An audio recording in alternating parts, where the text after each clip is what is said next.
All right, y'all. Hey, what's up, good people? It's QC once again, back with dinner and Sunday night 2. I had to end the first live stream due to technical difficulties. I sincerely apologize.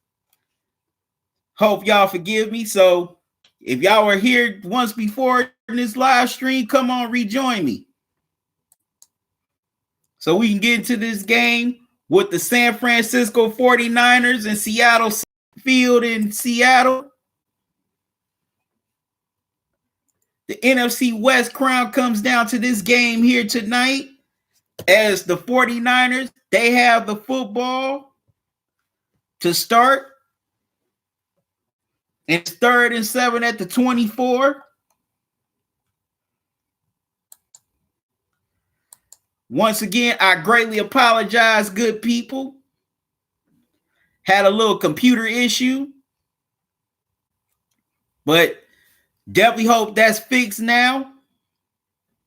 So for those of you that were here in the previous live stream, y'all come on back. As y'all come in, hit the like button. I want y'all thoughts on this game. As the Seahawks get called for an offside penalty, so now it's 3rd and 7. And Jimmy G throws a deep pass to George Kittle for 11 yards and his first down. 49ers at the 35-yard line.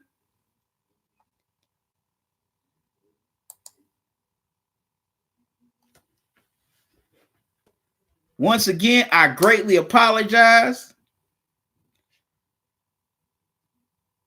for technical difficulties here on the previous live stream. So I'm sorry I had to end the first live stream. It was getting very good. We were having some great conversations, about the game as well as the NFL.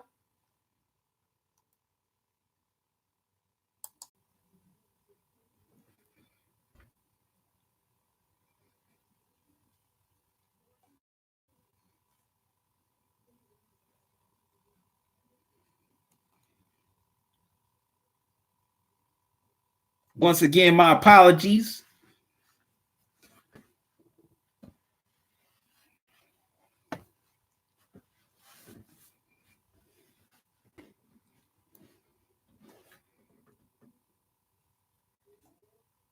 Yard line, first quarter. Now, for dinner, I am grubbing on some broccoli and a couple of these pork chops.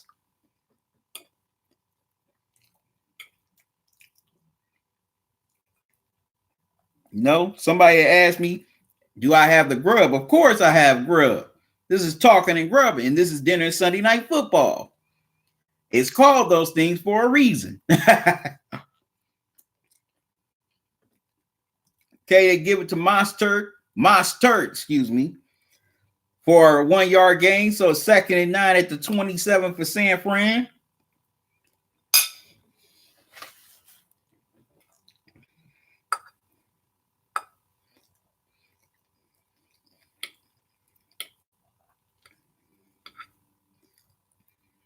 And the thing that basically backed up near their own end zone to start this drive.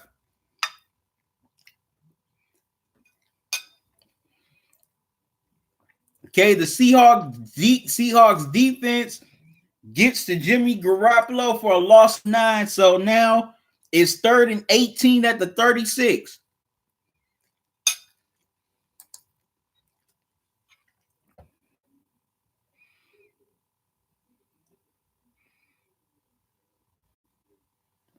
Yeah, Intelligent Cycle, I definitely agree with you on the Chiefs linebackers. They definitely can't tackle in space. That's why it had to get Terrell Suggs.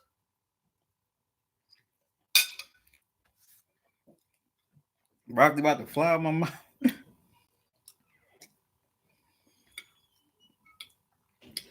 And once again, y'all, I greatly apologize for the technical difficulties on the first stream.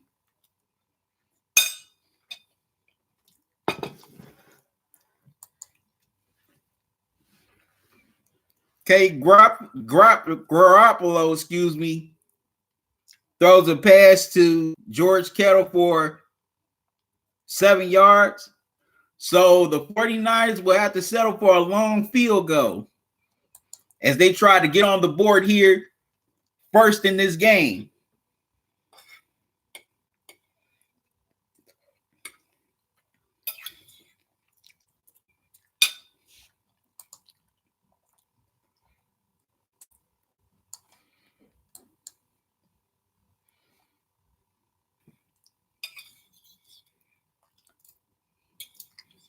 Okay, and the veteran kicker, Robbie Gould, makes a 47-yard field goal to get the 49ers on the board as they draw first blood, leading 3-0. Now, let's see what Russell Wilson and the Seahawks offense can do on their first drive of the game.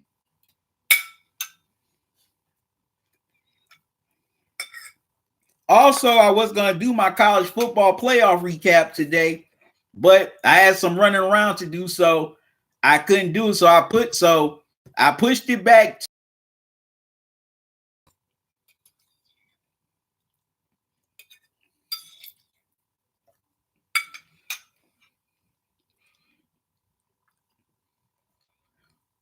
Okay, after tonight, one team will be 13-3 NFC West champions with the number 1 overall seed, while the other team will be 12-4, a 5th seed, and have the first wild card spot and have to fly to Philadelphia this weekend to play the Eagles. Which I think is ridiculous.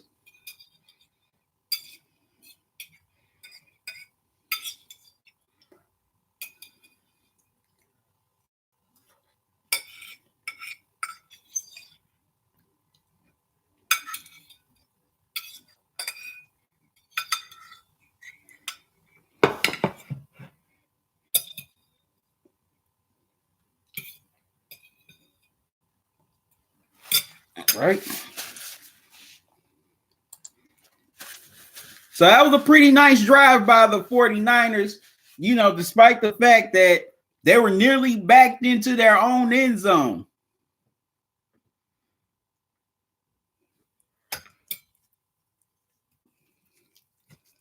And they were definitely moving and grooving on offense, but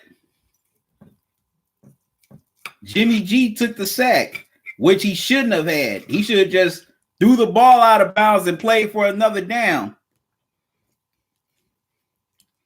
You can't hold on to the ball too long, especially when you have a great drive going. About to get to one of these pork chops.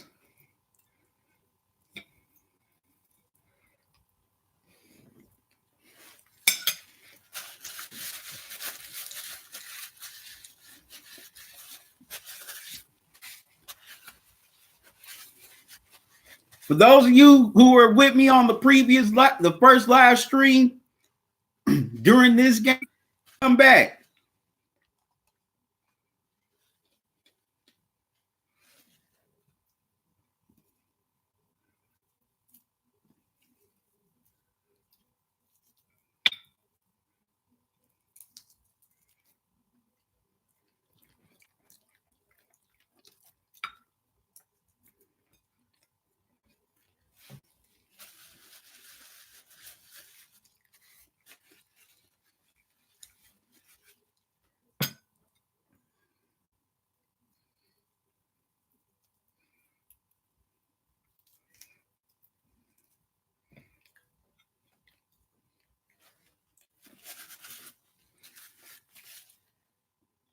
Now, for the Seahawks to start off offensively, they have got to establish the running game.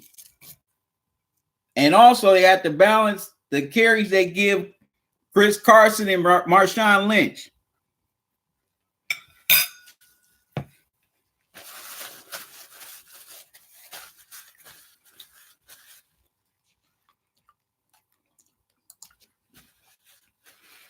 All right, so the Seahawks start near their own 27, and it's 3rd and 8 at the 27. As Travis Homer rushed for a 2.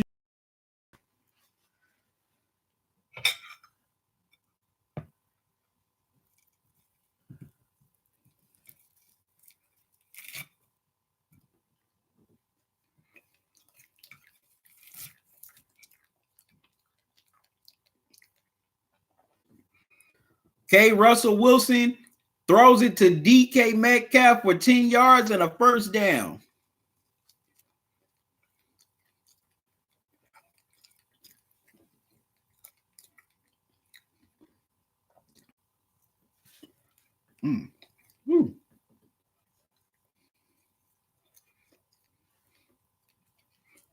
Okay, give it to Travis Homer again for a 2-yard gain.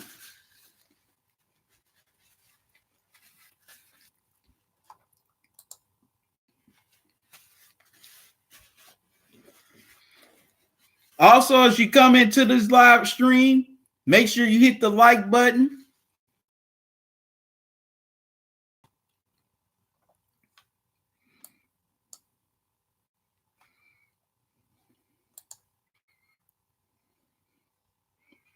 Okay, 2nd and 8 for the Seahawks.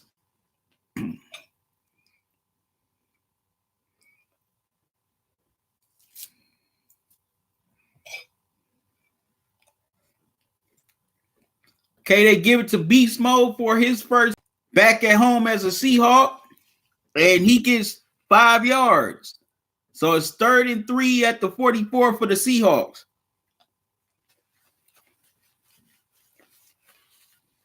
Nice run by Marshawn Lynch.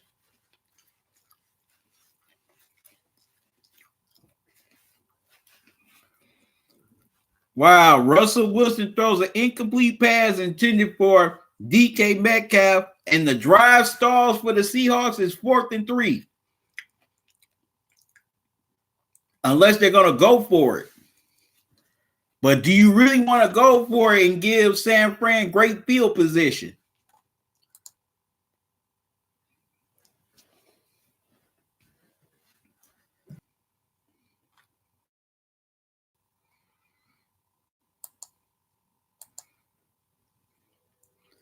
Once again, everybody, I apologize. I greatly apologize for the technical difficulties in the first live stream.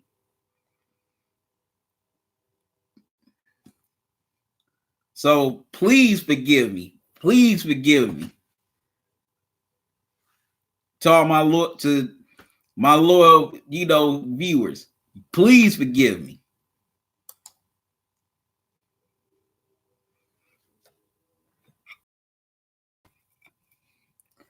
All right.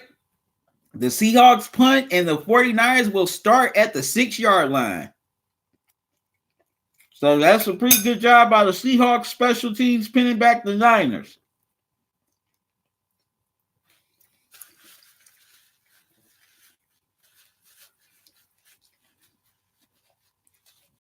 And now Jimmy G and this 49er offense take their second snap of the game.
All right, Stills Respect. Thanks for rejoining me.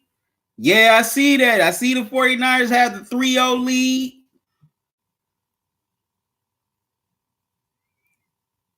Intelligent Cycle, thanks for understanding, brother.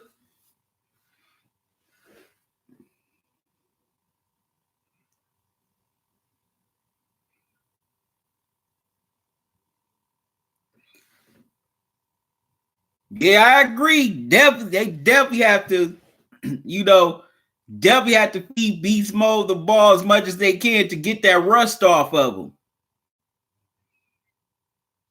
And yeah, that doggone play calling that's in Super Bowl 49 is the dumbest play calling I've ever seen in all of football. Like, come on, you're at the 1-yard line and you don't even feed it to Marshawn Lynch. Not even one, not even once or even twice.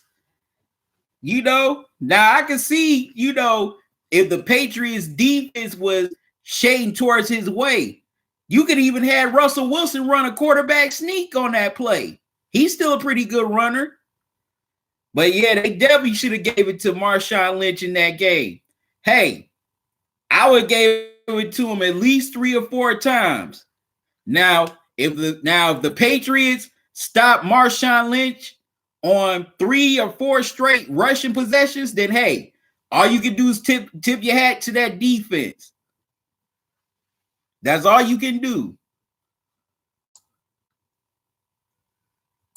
But yeah, Pete Carroll should have definitely went to Marshawn Lynch in those final seconds. But he didn't go to him at all. He didn't even make one attempt to go to him. Okay, and Jimmy G throws a 5-yard throws a 5-yard pass to Emmanuel Sanders and gets 10 yards. Gets 10 yards. First down for the 49ers at the 16. They're already out there near their own end zone. K Stills Respect says that RG3 should be a starter again on a team. I don't think he'll ever be a starter again. But you never know. You never know. He could be.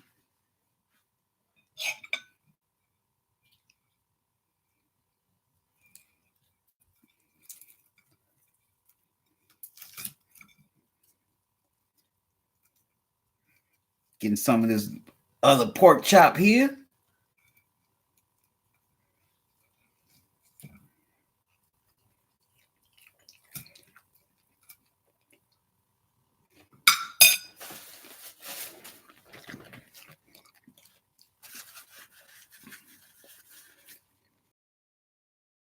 It's 3:06 left here in the first quarter.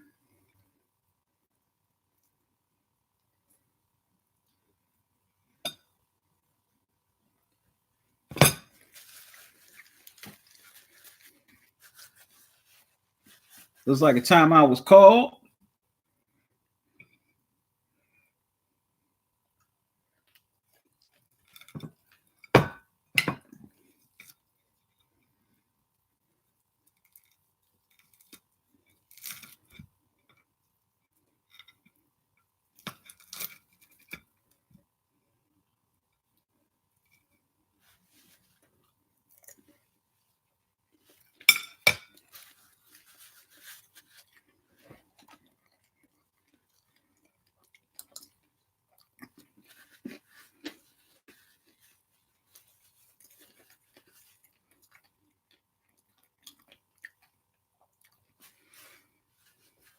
Yeah, RG3 was good his first couple of years in the NFL.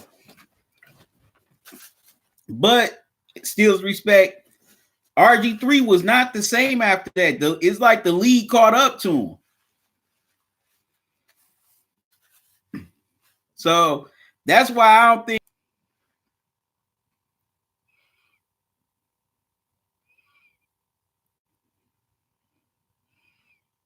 Intelligent Cycle says if Teddy Bridgewater is not starting on a team and he's efficient,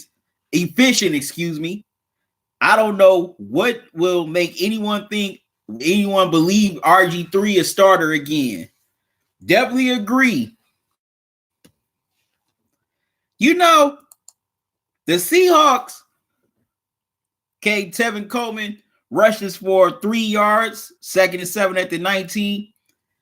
You know, my issue with the Seahawks is seems like they don't get into their offense quick enough. For some reason, it's like they're very slow in establishing their offense. For those who's here in the chat, do y'all agree with me on that or disagree? Do y'all think the Seahawks get into their offense a little bit too slow? Because the 49ers, they get into their offense real quick. It's like they just move and groove just.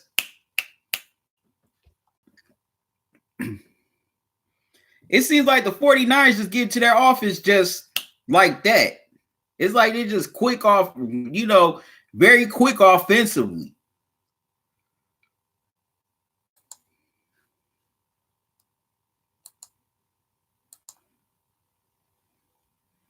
Okay, 1st and 10, 49ers at the 49-yard line.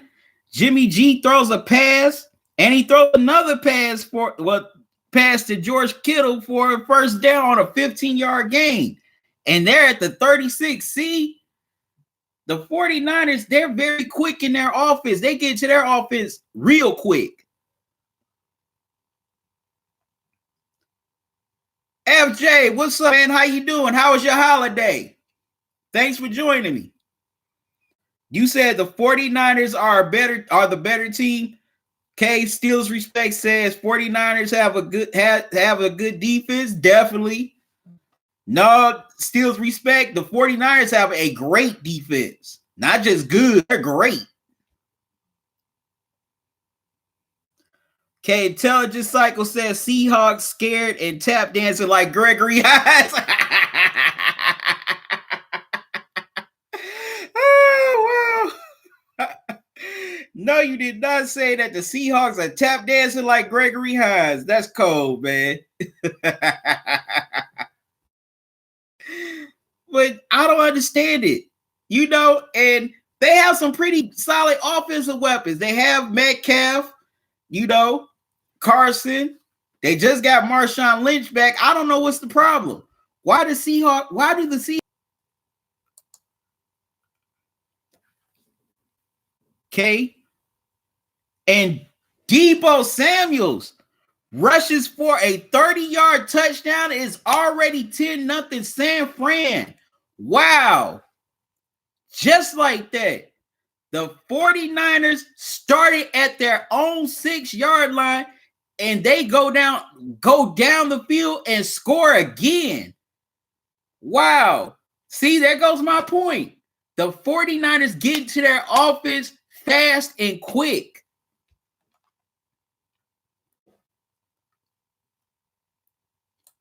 And the thing, that drive started at their own 6-yard line. The Seahawks special teams pinned them back, and Jimmy G drove them down the field, and they get a touchdown. Okay, Steel's Respect says Russell Wilson is better than Jimmy G. I won't say one is better than the other. I say both of them are evenly matched. I don't think one is better than the other.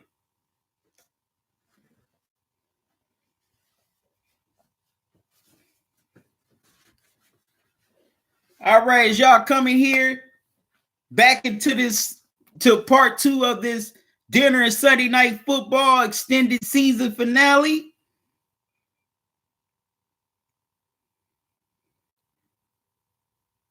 I agree with you, FJ. It definitely can't be all on Marshawn Lynch. Steel's Respect says 49ers should have signed AB.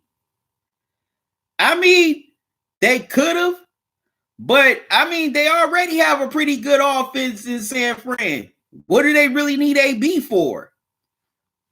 They have George Kittle, Tevin Coleman, Deebo Samuel. You know, they got Emmanuel Sanders at the trade deadline. Now, with AB would have been a pretty good pickup, yeah, but they really didn't need him.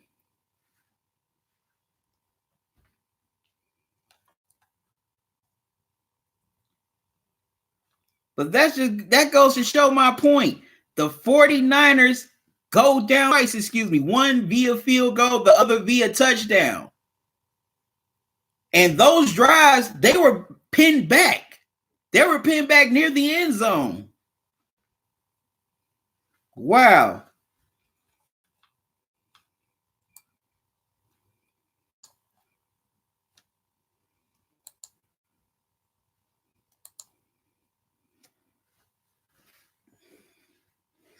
Also, later on here in this stream, I have an announcement for another giveaway. So y'all stay tuned for that.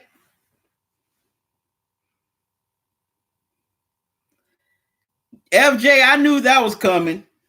I knew they were going to fire Freddie Kitchens. Definitely knew that was coming.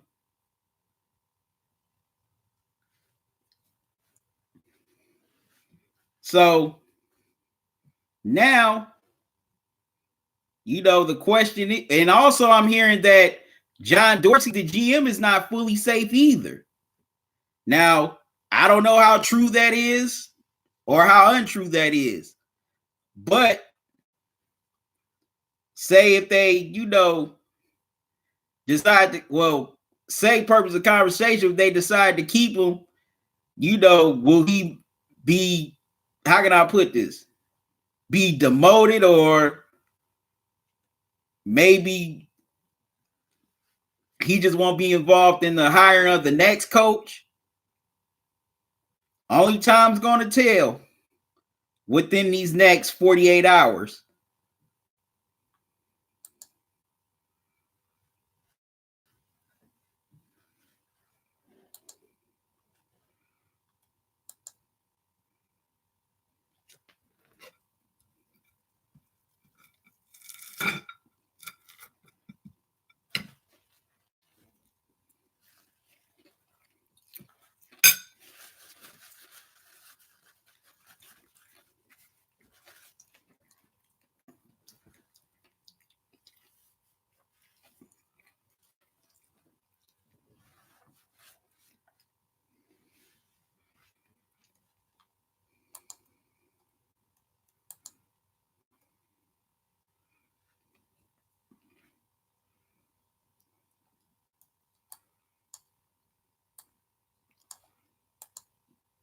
Yes, but the 49ers extend their lead. Now it's 9-0.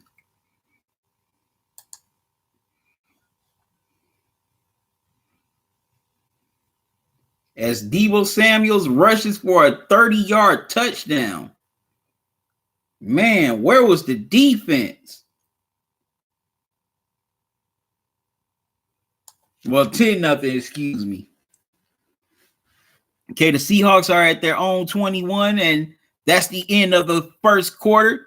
But the 49ers have scored on their first two possessions, quick, fast, and in a hurry. They lead 10-0 after one.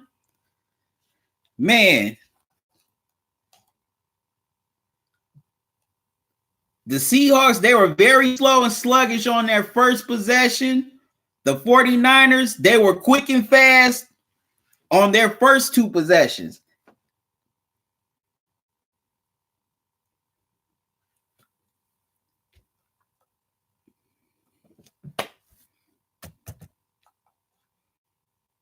All right.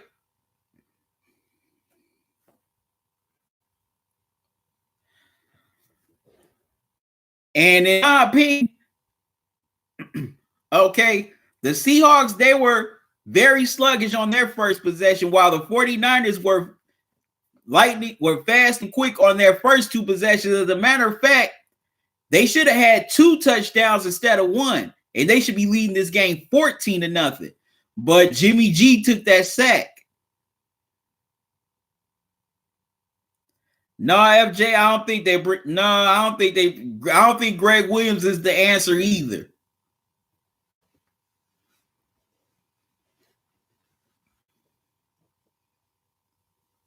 I mean, he was pretty solid as as the interim coach, but I can't see them winning with him either. That's just my opinion.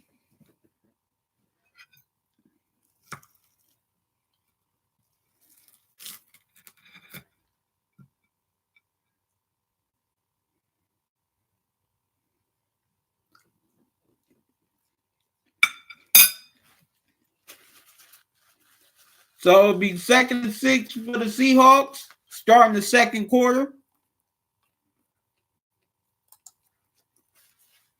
At their own 21-yard line.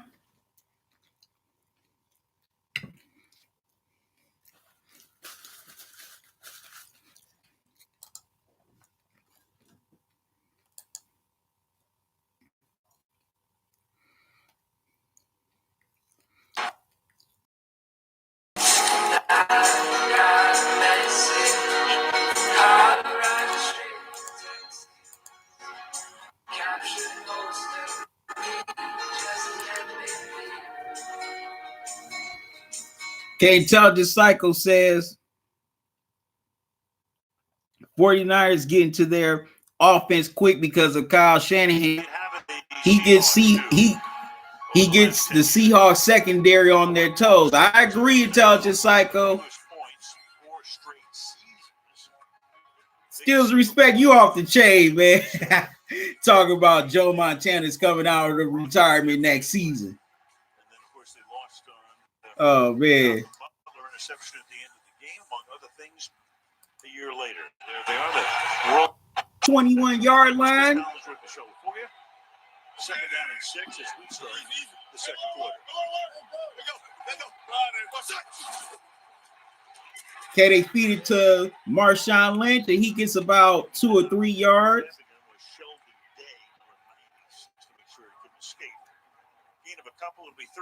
It'll be 3rd and 4. Beast mode only gets 2 yards, so it's going to be 3rd and 4 for the Seahawks. They're basically assuming he's not going to be involved in the passing game, which is a pretty good assumption after 1 week, right? So he's coming down 4 for the Seahawks. and taking advantage and not giving him opportunities to run. 3rd down and 4 now. And here comes the blitz. Wilson escapes and throws. And gets the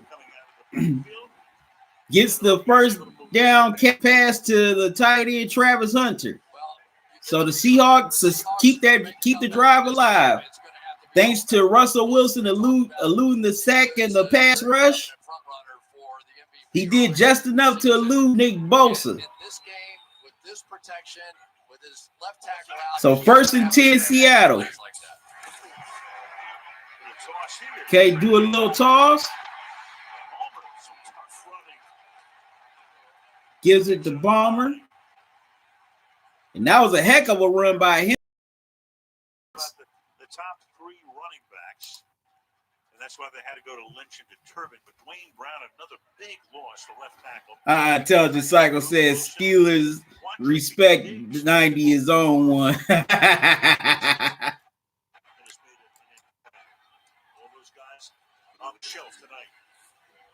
Okay, 2nd and 2 for the Seahawks. He got about Bomber's got wound up with about 8 yards. Oh, comes the blitz again. Okay, Bomber gets it again. Homer gets it again. And he only gets about a yard or 2, and it's going to be 3rd down for the Seahawks. 3rd and 2. Big 3rd down here. You definitely also the Seahawks have to use their crowd. They have to find a way to get the 12th man involved here. That first quarter, the 49ers did a great job of taking the Seahawks crowd out of it. Okay, 3rd and 2. Uh-oh, shift again, and Russell Wilson is sacked by DeForest Buckner. Man, what's up? What is Russ thinking? Man, come on. They're playing for the third straight possession in a row. Come on, man. Russ needs to run. On that play, Russ needs to run. He's got the speed and the quickness to do it. Why did he run and get the first down? I do not understand that. He should have ran. His first two punts in 54 and 52. This is much shorter, but takes a bounce. A flag is thrown. Okay, there's a flag thrown on the punt. Steals Respect says, imagine Joe Montana came out of retirement for one game. The rules will be you couldn't sack Montana. But man, what is up with Russ taking that sack on a 3rd and 2? Come on, man. Russ, you got to step up and rush. This is a primetime game. The NFC West title is on the line. Home field advantage is on the line. 49ers have the ball when we come back. 10-0 San Francisco. The NFC West title is on the line here. There's a difference between getting a first round bye and not playing for a week versus having to fly up to Philly in the cold, on wild card Saturday or Sunday. So we're making it easier than ever to become part of our family. That's why our Chevy employee discount is now. Skills Respect says the NFL is rigged. They are setting up a Jimmy G versus Brady Super Bowl. And we'd like you to be part of ours. So happy holidays. I don't know, Skills Respect. A lot of people are tired of seeing the Patriots in the Super Bowl. The holidays are here. And besides, this Patriots team is good, but it's not very talented this year. Nobody wants to see that. Matter of fact, they're in one of the most boring Super Bowls last year. Yourself, your family. So nobody wants to see that again. Everyone connected. Everybody would rather see a Ravens 49ers Super Bowl, a Saints and Ravens Super Bowl, or say Saints, Packers, Chiefs Super Bowl. Some along those lines. At least you have a new storyline. This holiday season, there's no better time to get a Surface.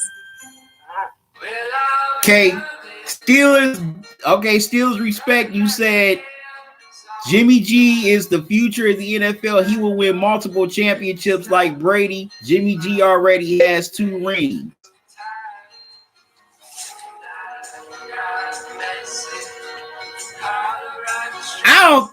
I'm sorry. Jimmy G doesn't have, I don't think he has that.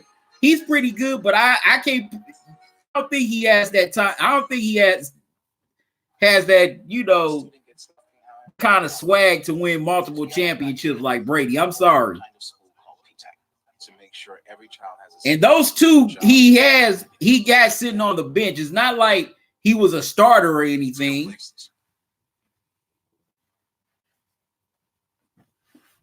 He has those 2 rings because of Tom Brady. Let's not forget. Yeah, so I think Jimmy G would win as a starter, would win maybe 1 or 2 Super Bowls.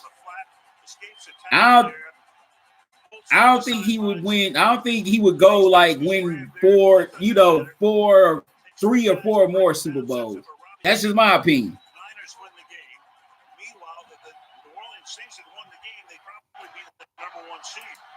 Right now, they're looking at a situation where San Francisco wins the number.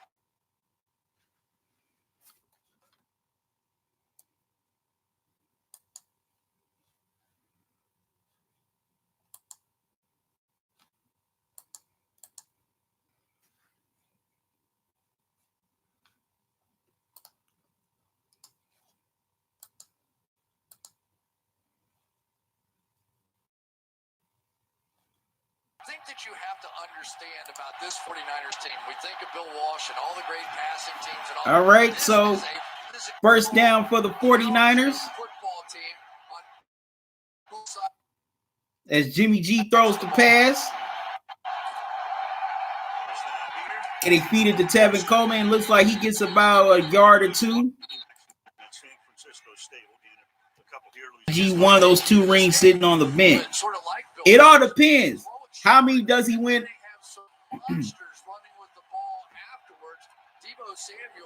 Y'all, excuse me.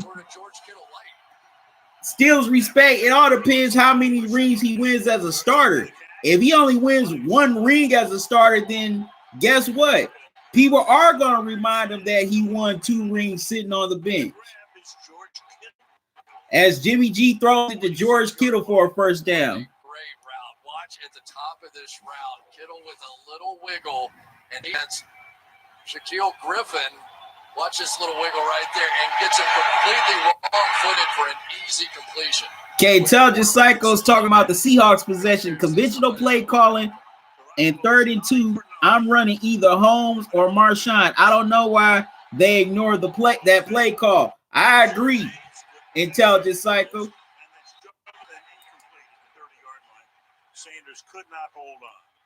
Okay, Jimmy G tries to throw a pass to Emmanuel Sanders. He juggles it in his hands, but it's incomplete. As Samuels cannot hold on. Steals respect. They didn't sign AB because they didn't need him. And also, I think Jimmy G can be a clutch quarterback. They didn't need AB. Steelers respect. I mean, come on, look what they're already doing on offense with Deebo Samuel, George Kittle, Tevin Coleman. What do they need AB for? They didn't need AB. Now, what if he enhanced their offense? Yeah. Okay, they give it to Matt Breida. It looks like, and he's close to the first.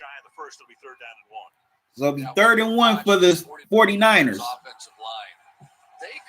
Yeah, still respect. The 49ers don't need AB. They don't need Antonio Brown. They're doing great without him.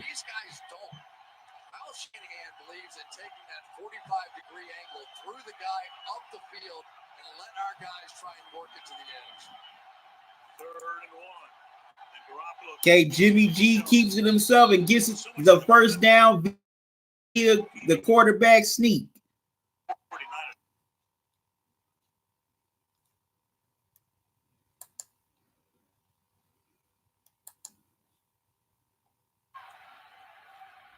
Okay, there's a flag on the play.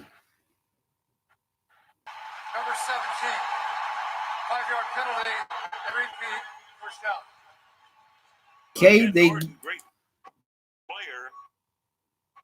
Okay, the 49ers get called for the illegal shift.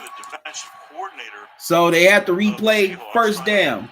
Trying to find the magic key to the San Francisco juggernaut tonight. If he finds it, Peyton Manning is in the GOAT conversation, and he has 2 Super Bowl rings. Expert for Big Ben. Yeah. Wow. And Jimmy G throws a bomb to George. Yeah, Jimmy G could have been a pretty good replacement for Big Ben. And as I mentioned, Jimmy G throws a big bomb to George Kittle for a first down.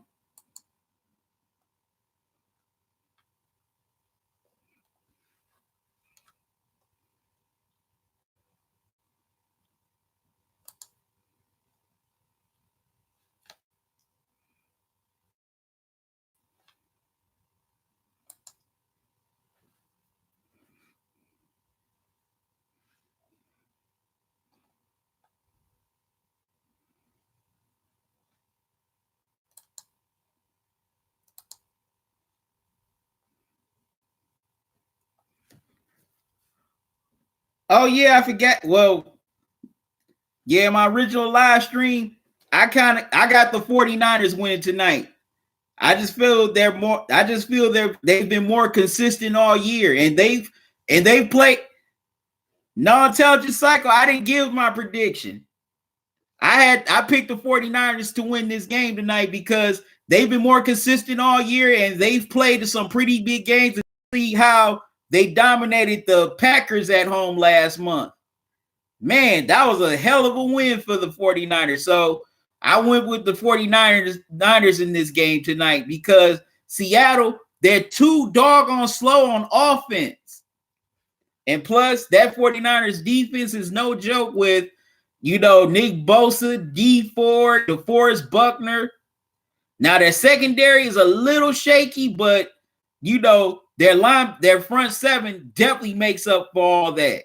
So I picked the 49ers to win this game tonight. For Kittle, and then there was just nice first half so far, which is something that you could not allow to happen if you're the defense. You could not let George Kittle have his imprint on this game tonight. And it looks like he's definitely starting to have his imprint on this game here. As the 49ers are near the end zone, near the red zone. Okay, the 49ers, they get called for a delay of game.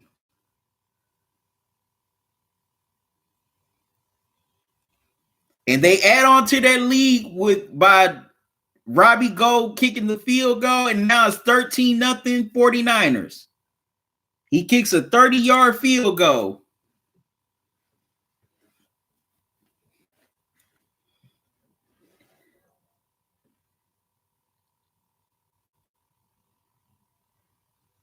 What? And I really wanted to ride with Seattle on this game tonight, but their offense is the doggone problem. They're too slow.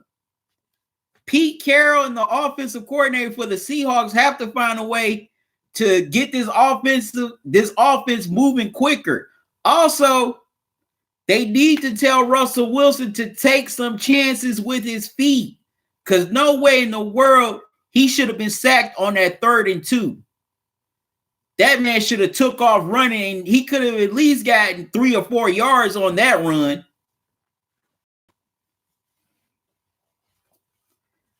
Y'all, excuse me, I'm sweating here, y'all. These lights.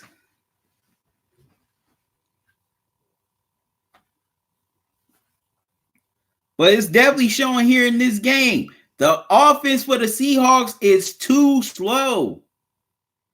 Like I said, the 49ers, that offense is lightning quick. They get into their offense quickly. Kyle Shanahan has always been that way when he was an offensive coordinator. Get into your offense quick, fast, and in a hurry. And he's definitely brought that same mantra here to San Fran.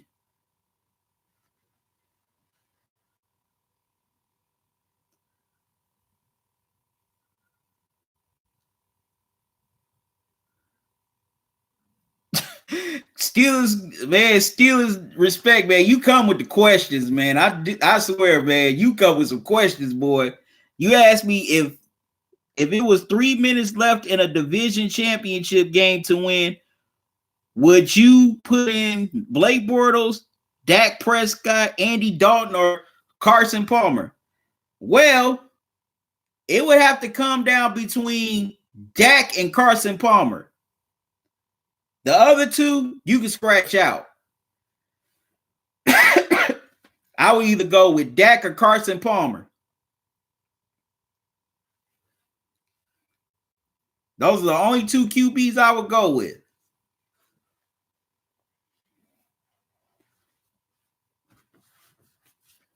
All right, y'all excuse me for a minute. I got to get something to drink. I'm thirsty.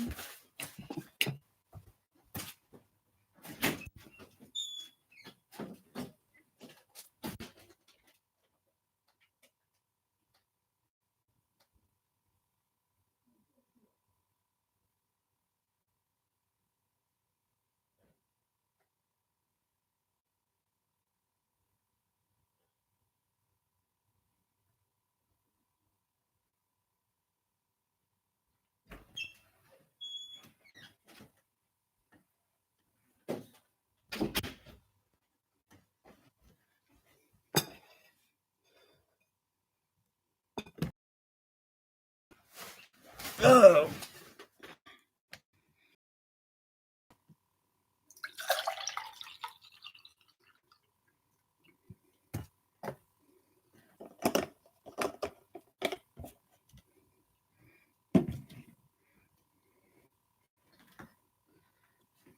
Okay, pour myself some juice here.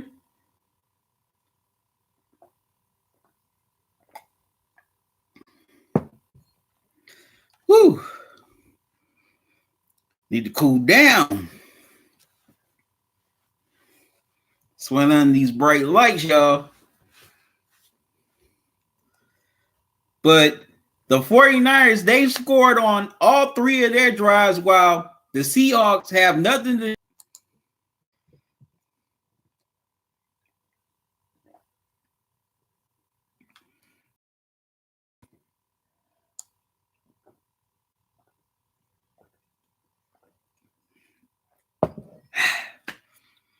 Ooh, that juice was good.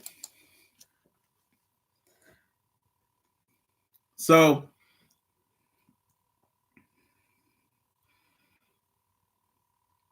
no Steelers respect. I didn't know that the Steelers were interested in signing Adrian Peterson. I wonder why that didn't work out. That would have been interesting, him going to the Steelers.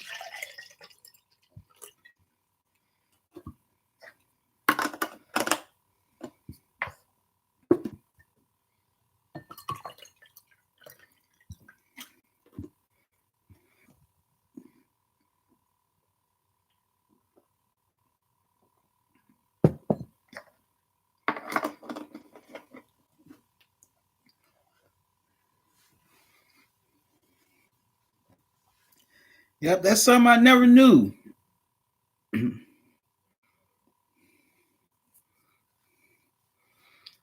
Yeah, but Adrian Peterson is getting up there in age, though.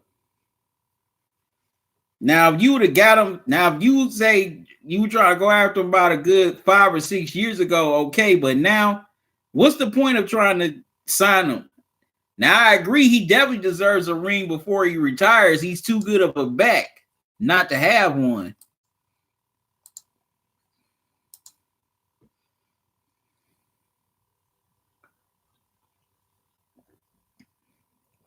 Okay, Russell Wilson throws a pass to DK Metcalf for a first down. So they're at the 40, excuse me, 47-yard line. No, excuse me. Well, throws a pass down, a big pass for a first down. Now he rushes for 3 yards, which he should have been doing earlier in the doggone game. He should have been rushing.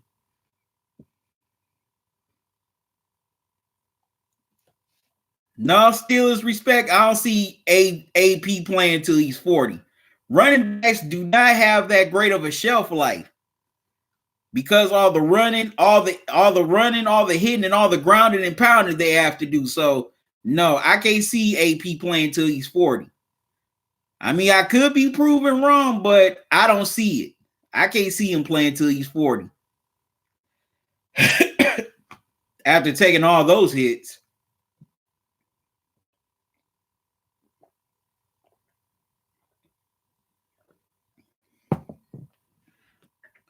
I might as well finish the rest of this.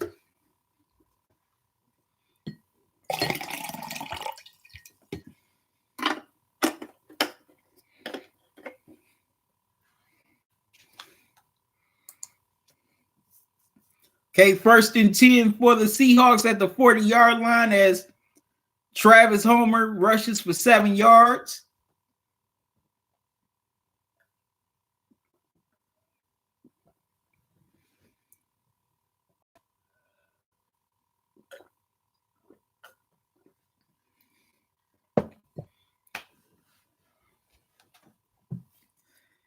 Just cool me down a little bit.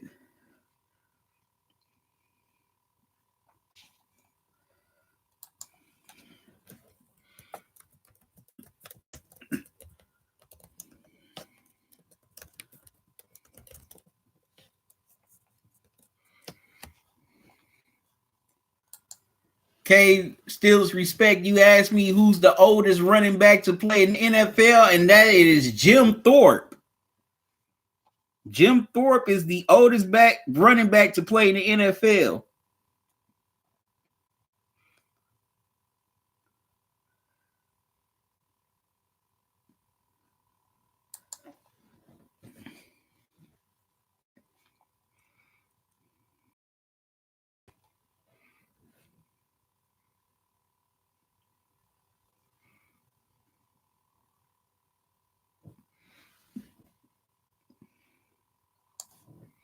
And Jim Thorpe was 40. He was the oldest running back in the NFL at the age of 40.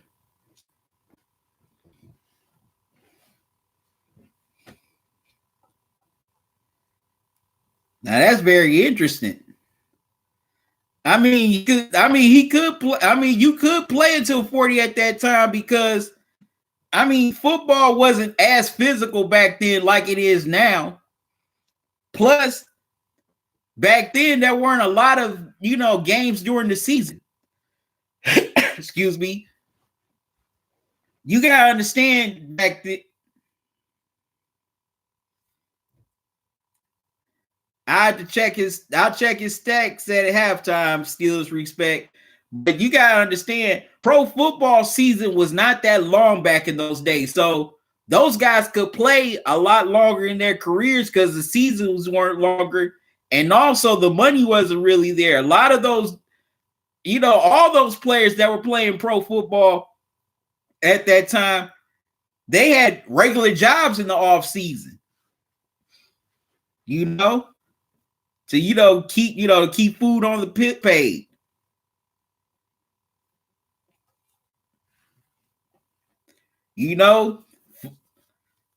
Pro football players didn't start getting big money till about the late 60s, early 70s when Joe Namath got that major contract from the Jets.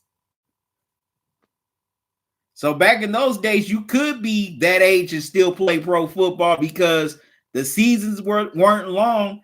And also, there wasn't a lot of, there wasn't a lot of physicality. That's the word I'm looking for. Okay, the Seahawks got called for a false start. So that puts them back 5 yards. So it's 2nd and 15 at the 45. The Steelers, they're messing themselves up here on this drive. They're messing up their momentum. And the 49ers already have 220 yards of total offense in this half, while the Seahawks have only 60 total yards of offense. Wow. Jimmy G has 141 yards passing.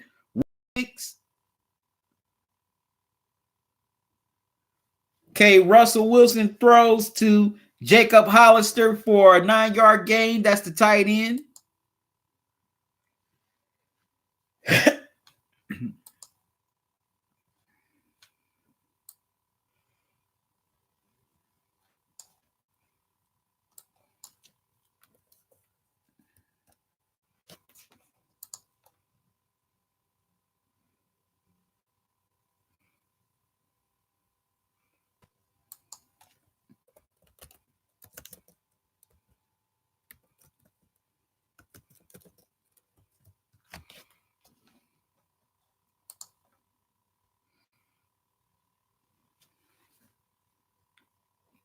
Okay. Now, the Seahawks get called for another false start penalty. Now it's 3rd and 11 for the Seahawks at the 41. They are just shooting themselves in the foot here in this half.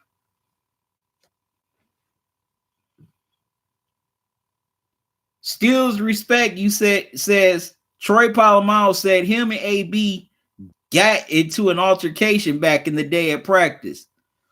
Who do you think wins that fight? Oh, wow. That's a tough one. A fight between Troy Polamalu and AB. Ooh, man.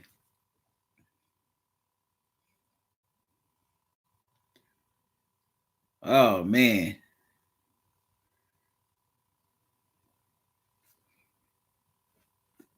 I think I give the slight edge to AB.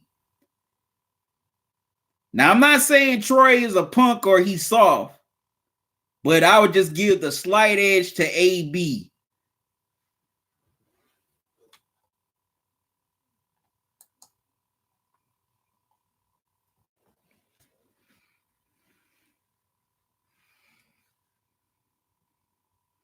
Okay, the 49ers call the timeout with 105 left here in the second quarter before halftime.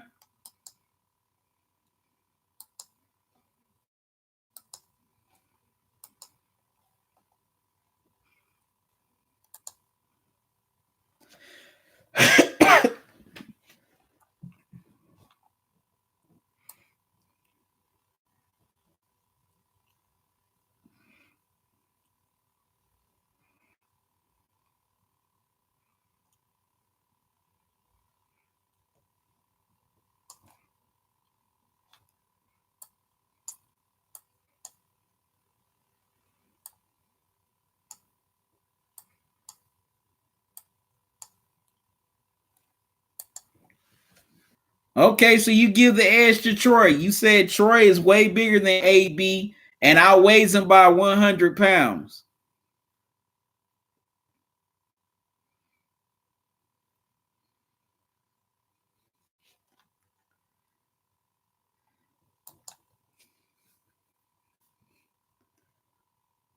Okay, the Seahawks get about 10 yards back. It's 4th and 1 at the 31. They call a timeout.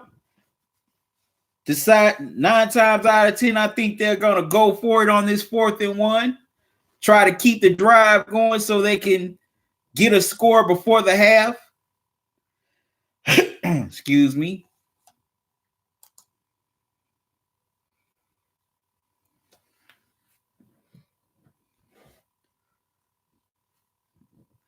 What are y'all thoughts on this game so far? You know, are you disappointed on how the Seahawks have been in this game so far? Did you think they would come out a little bit more with a sense of urgency since they were at home and the NFC West title is on the line here tonight?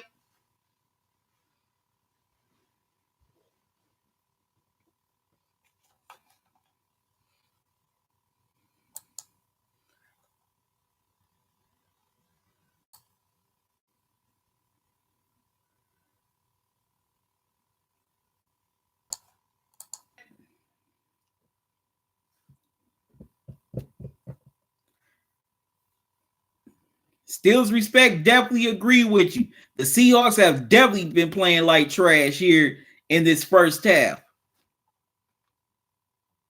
They have been horrible.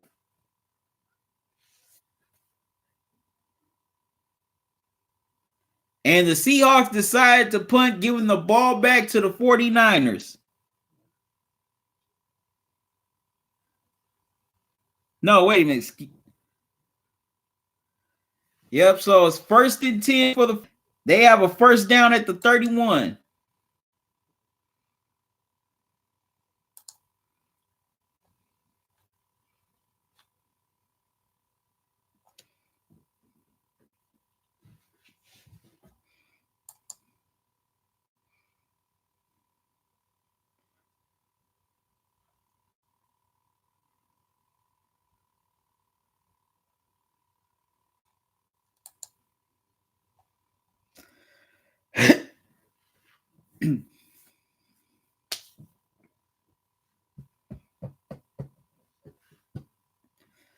Intelligent Cycle says Seahawks are playing like utter garbage dumpster juice.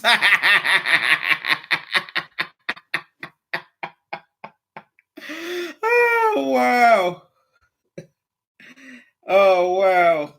Yeah, but I definitely agree. Well, Intelligence think you're at home on Sunday Night Football with your whole crowd, your sold out crowd, behind you, rooting for you against one of your biggest division rivals with the NFC West title on the line.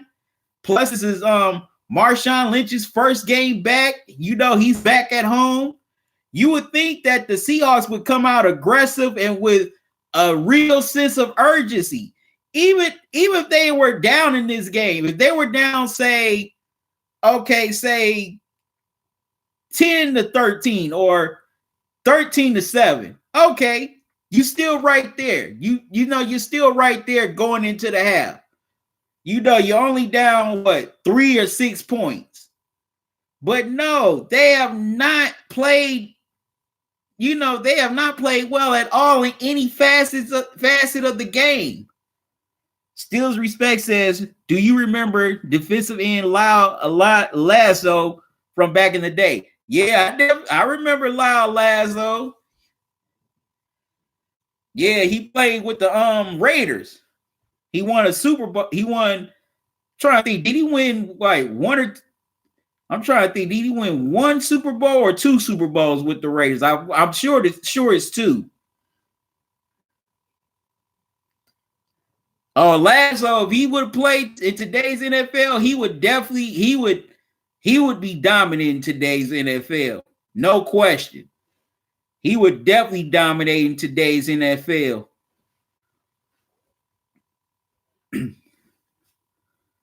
Definitely would dominate in today's NFL. He would be similar to, cats like Nick Bosa. He would definitely be like a Nick Bosa of this era, or be similar to Nick Bosa.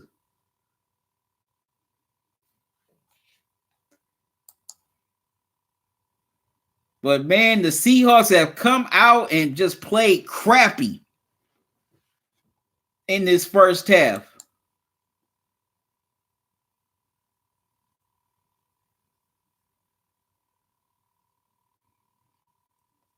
And if they don't get it together here, then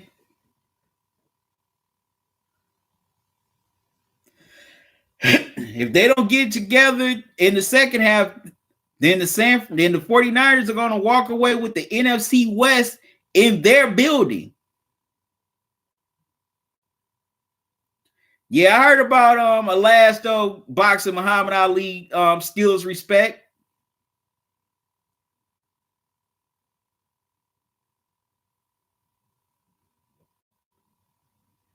Yeah, actually, Elasto would have been good on those Steelers Steel Curtain teams back in the 70s.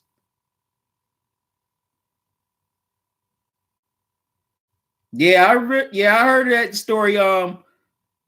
Loud boxing Muhammad Ali. I remember hearing about that story. I saw his A Football Life episode, which was pretty good, by the way.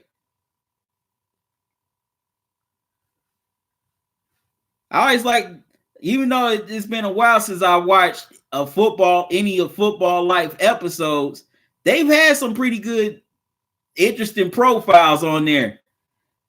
Like they had the White aired his episode not too long after he passed.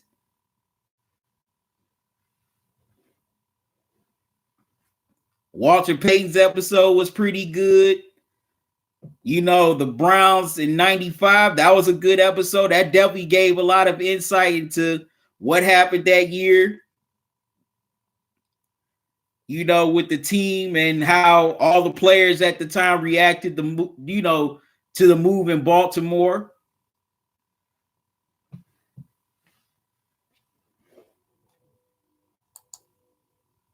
Okay, the Seahawks take a timeout as the 49ers have 2nd and 16 at the 25-yard line.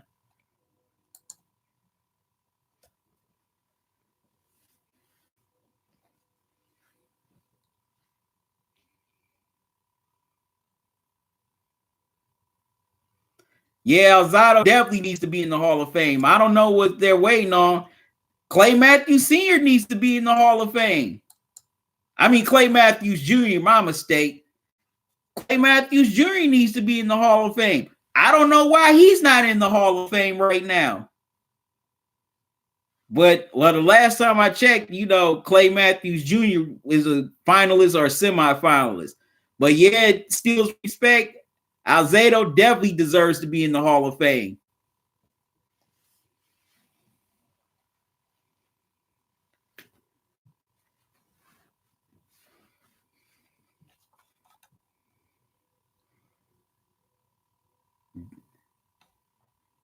I still can't figure out why the voters would not let him in.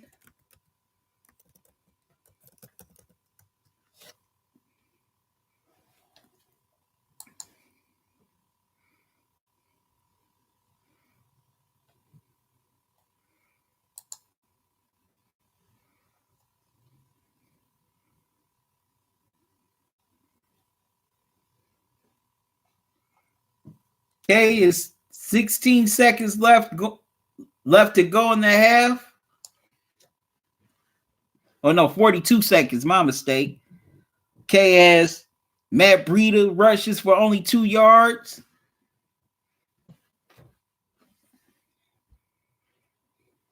And it's 3rd and 8 at the 33 for the 49ers.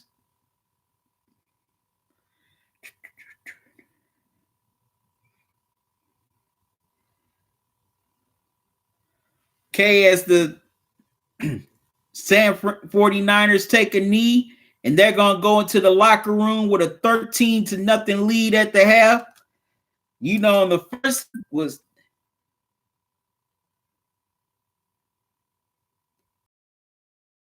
I know Lyle Alzado passed Steelers respect. I still feel that he should be in the Hall of Fame. There are people who've passed on that got inducted into the Hall of Fame.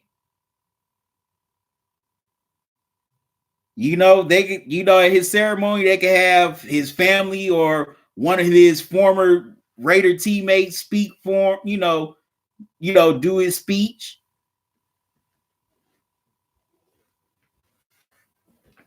And just give his gold jacket to,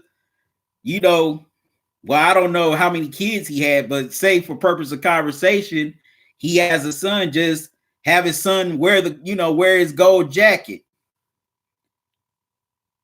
Rick H, what's up, man? How you doing? How was your holiday?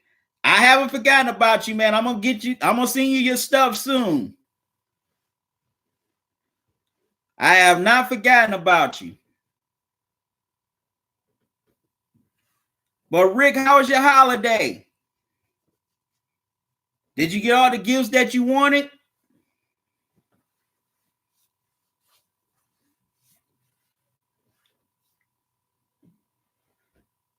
But, the 49ers, they came out fast and aggressive on both sides of the ball in this first half.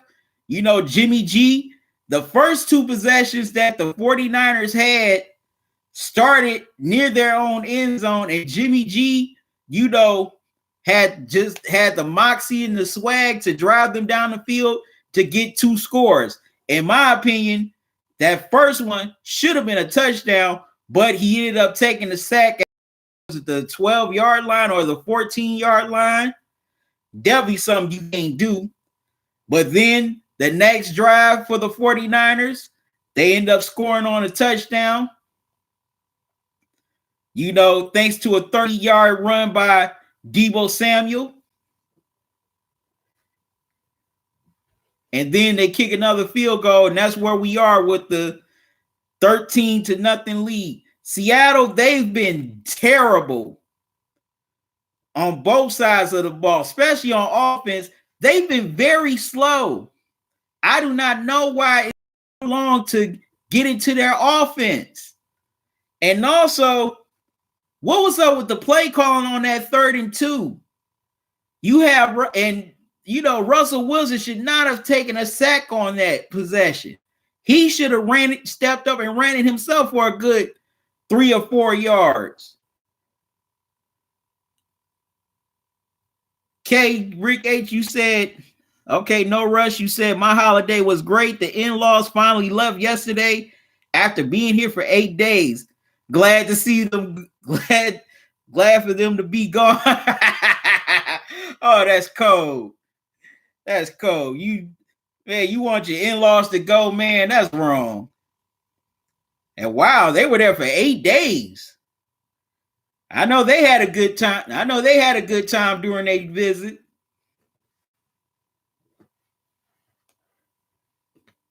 How come they couldn't? How come the in-laws couldn't stay for New Year's?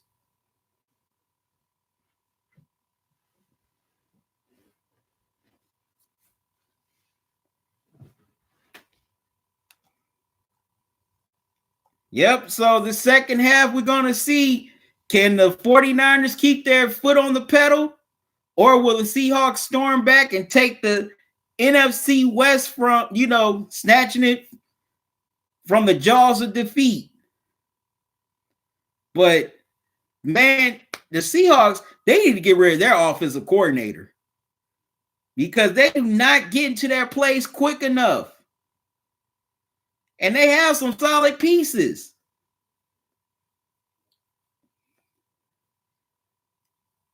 Okay, Rick H., you said they were staying at my house. Mother and father-in-law, wife, sister, and her 2 kids. I wanted my house back. Wow, Rick, you definitely had a full house for the holidays.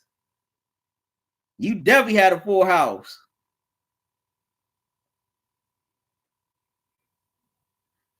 Shoot, your house was so full, you might have opened a bed and breakfast, huh? Yeah, I heard. Yep, the Dolphins beat the Patriots in Foxborough.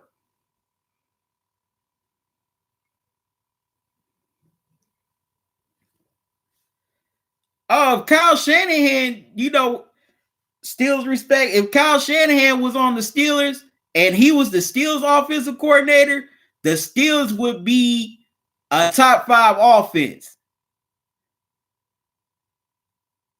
Even with the team that, is there on the field offensively, he would definitely have that team as a top 5 offense.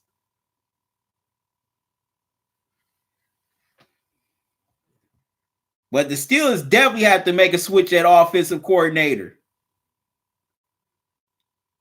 Steelers respect. Ryan Fitzbortles. That's cold. That's wrong, man. Y'all wrong. Talk about. Okay, Eloptic, what's up, man? How you doing? Okay, Elop, you said the Seahawks are coming back in the second half. Okay, why do you feel the Seahawks will come back in the second half?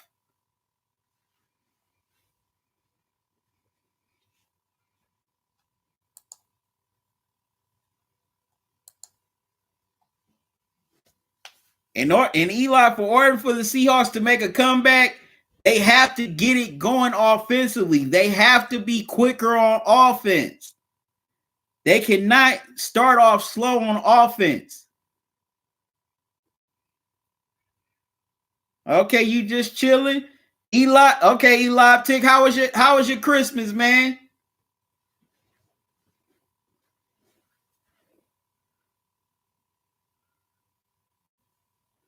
Okay, Rick H., you said my wife's sister and one of her kids were sleeping in my den. That's my man cave. The other kid was staying in my daughter's room with my daughter, and they didn't get along. Okay, why the other kid and your daughter didn't get along, Rick? Okay, Lock Tick, you said just watch, Beast Mode is coming back. Stills Respect says the NFL is rigged. I still think it's going to be a Jimmy G versus Tom Brady Super Bowl. Okay, so Steelers Respect. What if it's a Lamar Jackson versus Jimmy G Super Bowl? Do you think the NFL is still rigged? Excuse me.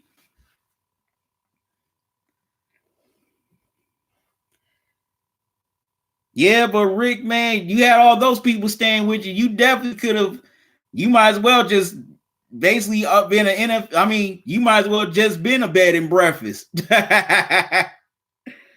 Well, all those people staying at your house, you might as well just been a bed and breakfast. Okay, Rick H, you also said the NFL is scripted and it will be Brady versus Breeze in the Super Bowl.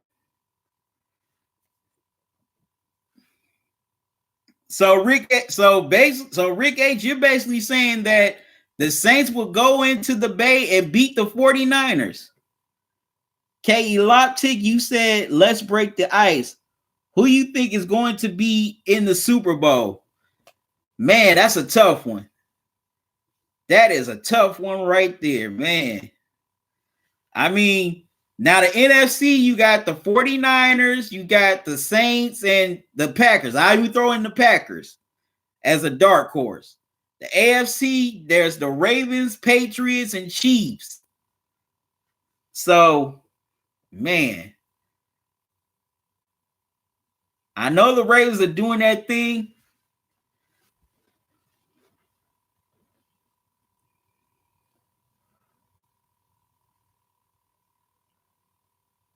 K Steals respect. You said, well, Steals respect. I already know, where you stand on the whole Super Bowl prediction. You say 49ers and Patriots because you think the NFL wants Jimmy G and Tom Brady playing against each other in the Super Bowl. K Rick H, you say it should be Ravens versus Saints or Seahawks, but the NFL will make sure it's Brady versus Breeze. So, Rick H, you feel that basically the NFL wants two 40-something-year-old quarterbacks to go at it to make sure one of them, leaves on top with a ring. Okay, Eloptic says, no, I don't think the Patriots are going to make it to the Super Bowl. Stills respect thinks the Patriots will make it to the Super Bowl, despite the fact he hates the Patriots. Oh, Rick H, oh, wow. Okay, these are girls. Okay, you said both teenage girls, 16 and 17. My daughter is very respectful and good girl. The other girl is basically a hoochie. Oh, man. Oh, man. Rick, that's cold. Don't talk about your niece like that. That's cold. Don't talk about your niece like that. That's wrong, man. Okay, now we see why they did not get along. Okay, these are two. Now I see why they didn't get along while they were in your house. Two teenage girls are definitely not going to get along if they're in the same room together. Those two teenage girls are not going to get along in the same rooms. Too much competition. Okay, Eloctic, excuse me, says, I think the Saints got a huge chance, not the Patriots. Stills respect says, nah, Sean Payton has been a 50-50 coach since 2009. I don't think so, Stills respect. I don't think he's been a 50-50 coach since they won the Super Bowl. I mean, last year in the NFC Championship game, he got robbed on a serious no call, which turned out to be one of the biggest blunders in sports history.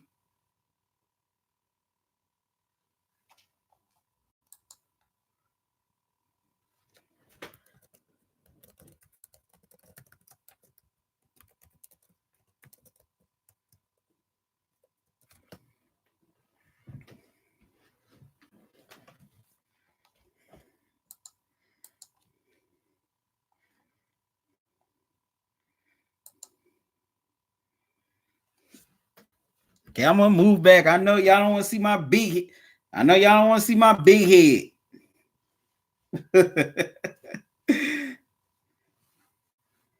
But man, right now, I don't have a Super Bowl prediction because it's tough. You have at least three great teams in the AFC and NFC. So it's hard to pick right now.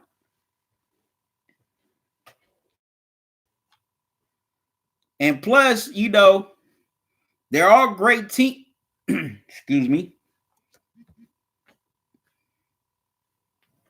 They're all great teams, but they all have their question marks.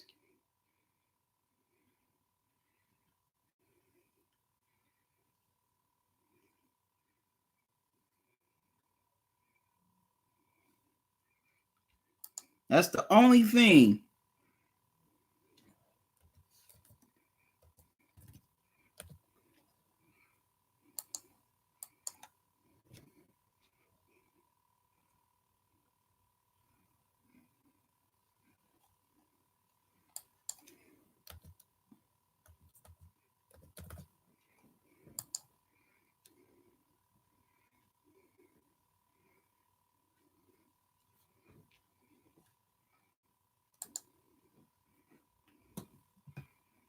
Okay.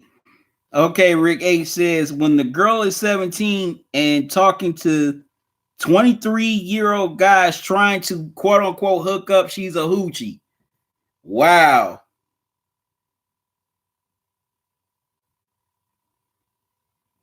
Well,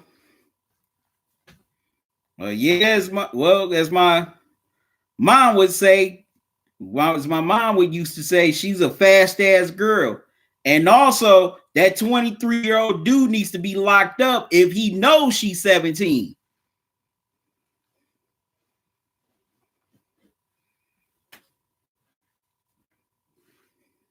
There's no way in the world a 23-year-old dude should be trying to hook up with a 17-year-old girl. That's straight up nasty.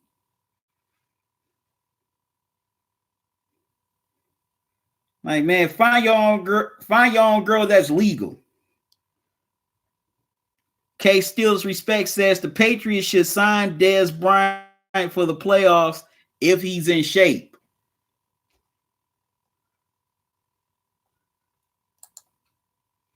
K Kittle just got smacked. Wow.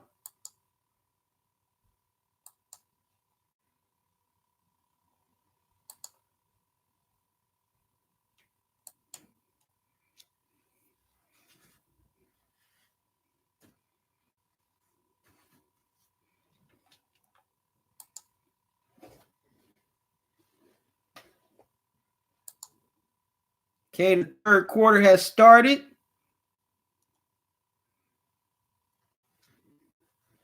As Jimmy G threw a pass to George Kittle, and he got smacked for a 4-yard loss. Wow.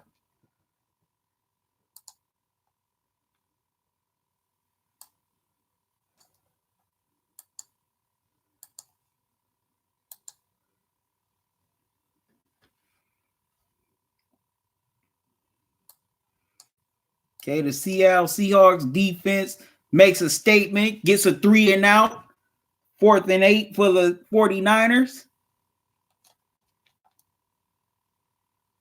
So now we're going to see what the Seahawks do on their first possession of the second half as they start at the 38-yard line.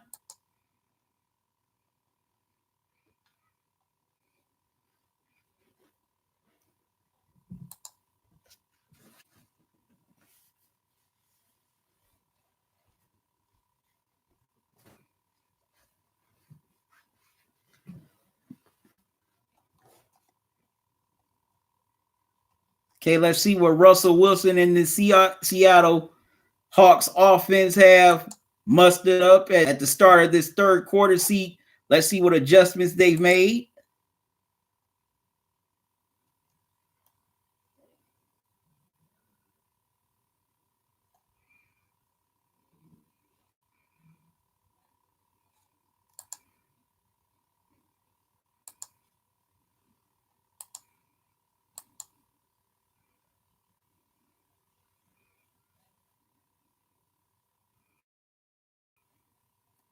Okay, Rick H says exactly. Oh, and also Rick H. Rick, I got a question for you about your 17-year-old niece. Does her parents know that she's talking to this 23-year-old dude?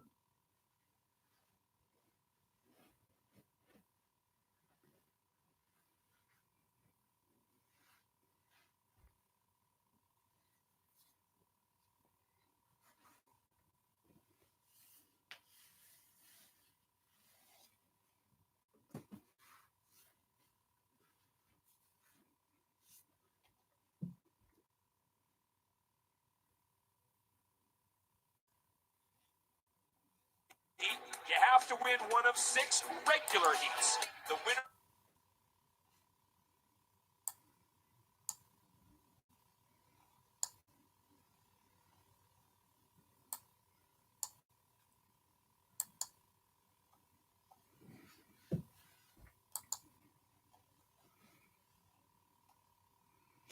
All right, so for the Seahawks on this first offensive possession of the second half, they have to get into their offense quickly because that San Fran front seven is too strong to just hold that bay for that Seattle Seahawks O-line. So they have to get into their offense quicker as Marshawn Lynch rushes for a yard. So it's 2nd and 9 at the 39-yard line.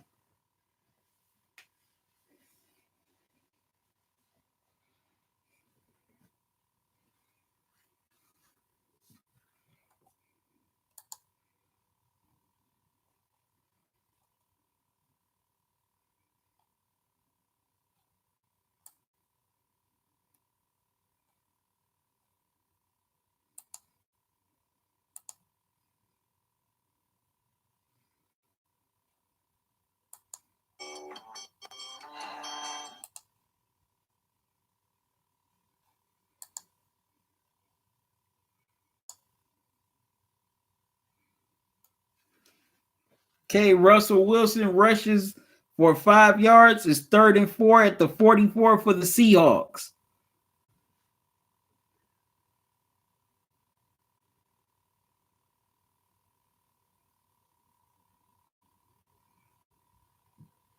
Okay, Russell Wilson rushes for 5 yards in the first down at the 49. Okay, now that's what I'm talking about. Get into your offense quickly. Even if you do have to run some run plays for either Marshawn Lynch, Russell Wilson, or excuse me, or Homer.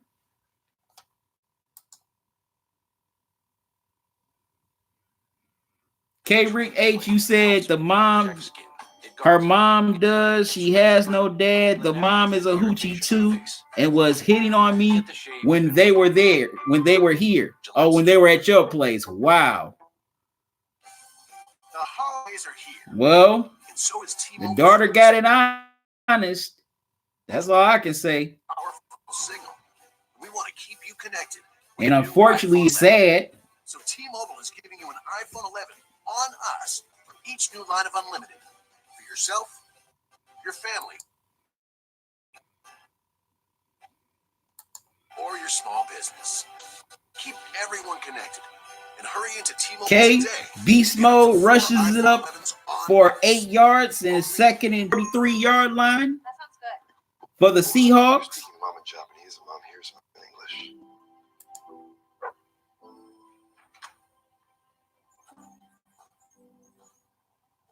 Can you understand me? Yes, I can understand you. Okay, I have a lot of questions. How do you guys fly? What does Santa do in the summer? Is Mrs. Claus a good cook? Do you guys get presents? Can you roll Okay, Marshawn Lynch rushes it for 15 yards and a big first down at Cisco 28-yard line. Built a guide that uses IBM Watson to help the Clubs and the classic clash between long-time rivals Arsenal, Manchester United, Premier League festive fixtures on NTSN. Look at Marshawn Lynch, brought to you by Applebee's. 4 full seasons, his first 4 with the Seahawks, 2011 to 14. In each of those seasons, over 1,000 yards, double-digit scrimmage touchdowns. How rare is that? Okay, and now the Seahawks have messed up the momentum by committing a holding penalty. So that sets them back 10 yards. So it's 1st and 20 at the 38-yard line. That's another thing that's been messing up the Seahawks in this game. Penalties, especially when they're driving down the field. No, and Russell Borders now. Russell Bortles. No way in the world you can compare Russell Wilson to Blake Bortles. They don't even belong in the same zip code, let alone the same county. Russell Wilson has accomplished a lot more than Blake Bortles did in his career. I mean, Russell Wilson has been to 2 straight Super Bowls. He won one. He lost one. He should have won 2 straight if it wasn't for Pete Carroll. And he's been to the playoffs, most of his career. I mean, I still give him a lot of credit for carrying that Seahawks team to the playoffs last year because he had a weak offensive line. He got behind the wheel of the pace car at Las Vegas Motor Speedway, which he said he always wanted to do. And at the Raiders' final home game at the Oakland Coliseum, Okay, the Seahawks got a touchdown, got a TD, but it was called back. Thanks for letting me know, Rick.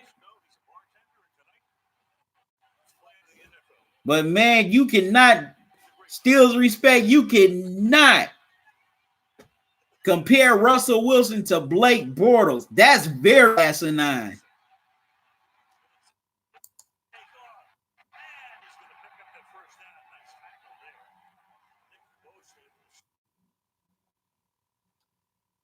That's a real asinine comparison. Okay, the Seahawks are near the red zone. Russell Wilson throws a pass to Travis Homer for 8 yards. 1st and 10 at the 15.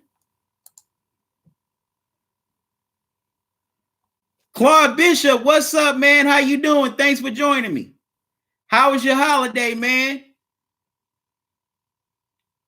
Happy New Year to you. And Claude, I haven't forgotten about you either. I'm gonna be shipping your prize soon.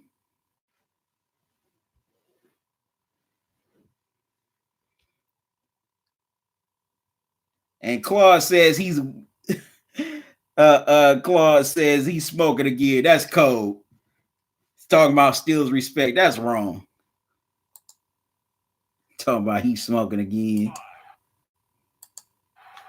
good thing, though, is I'm starting to see some really physical play out of this offensive line.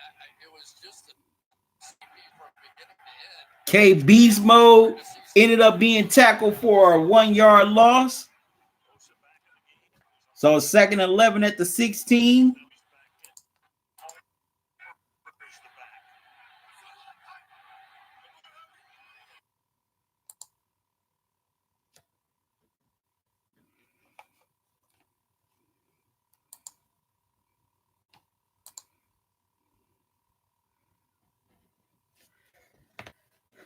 All right, so Claude, man, how was your holiday, man?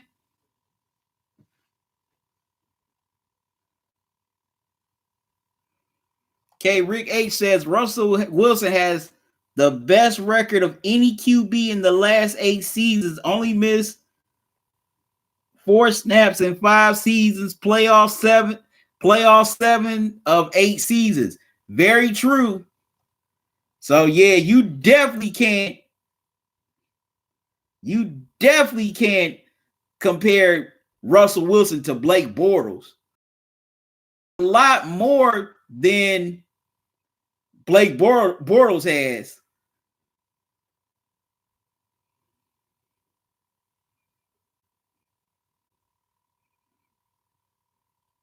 Claude, Claude, you saying it was a tough loss for the Steelers. Said your holiday was pretty good. Steelers respect. You saying go Steelers. This is for Claude and Steelers respect. What messed up the Steelers from making the playoffs is those 2 games against the Bills and Jets. If they would have won those games, the playoffs right now. That's what messed up the Steelers from making the playoffs.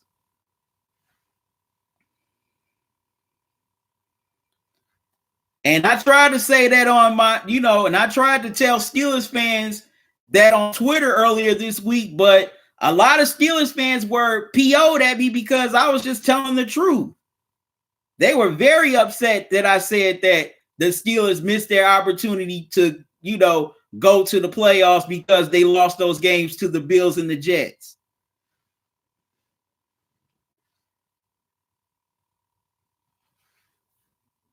I definitely said that they were not going to make the playoffs after losing those 2 games.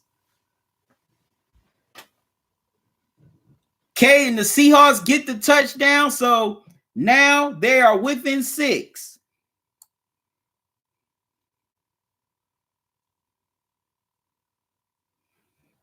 As Russell Wilson throws a pass to Tyler Lockett for 14 yards.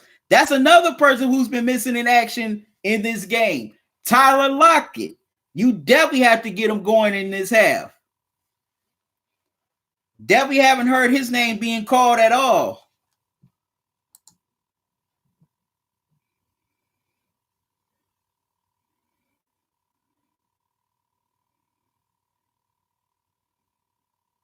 Yeah, Claude. Yeah, also, yep, the Steelers losing to the Browns on that Thursday night game.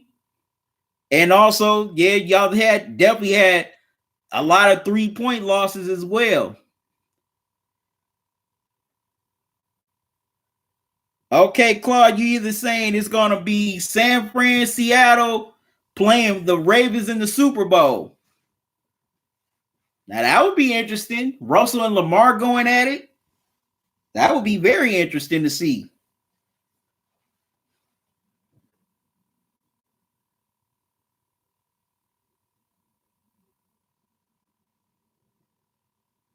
Wow, Rick, you said your Bucks lost on a pick 6 by Jameis Winston on the first play in overtime. Wow.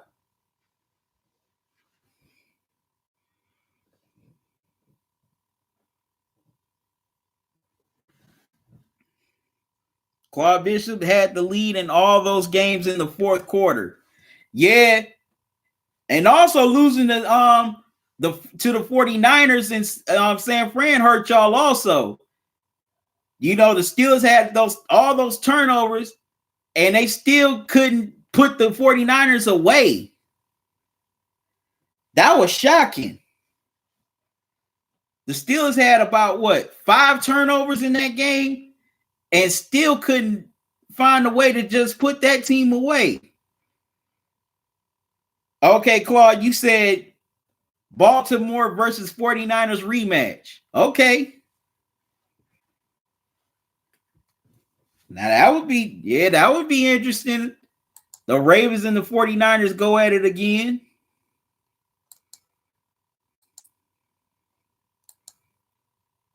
In the Super Bowl.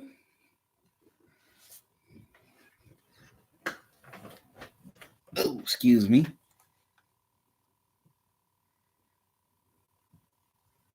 Okay, the 49ers start at the 25-yard line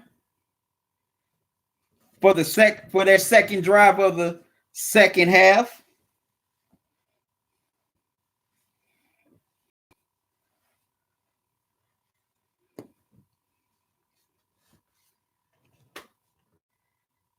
And that touchdown drive was definitely big for the Seahawks, you know, to keep themselves in contact with this team.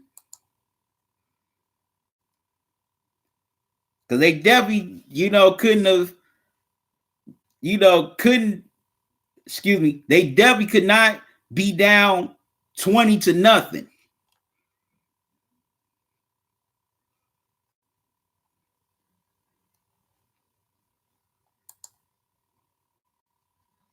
Okay, so let's see what the 49ers do here. To Kyle J, I can't pronounce his last name. You know, that's the offensive lineman for 49 yards. And they're already deep into Seattle territory at the 26. Wow. Whoo. A 49-yard bomb. Man.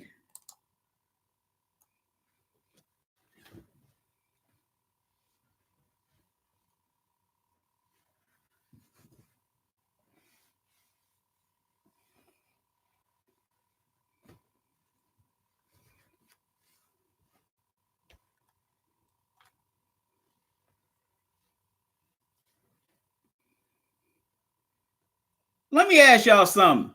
Do you think there's a team in the NFC can either beat or challenge the 49ers?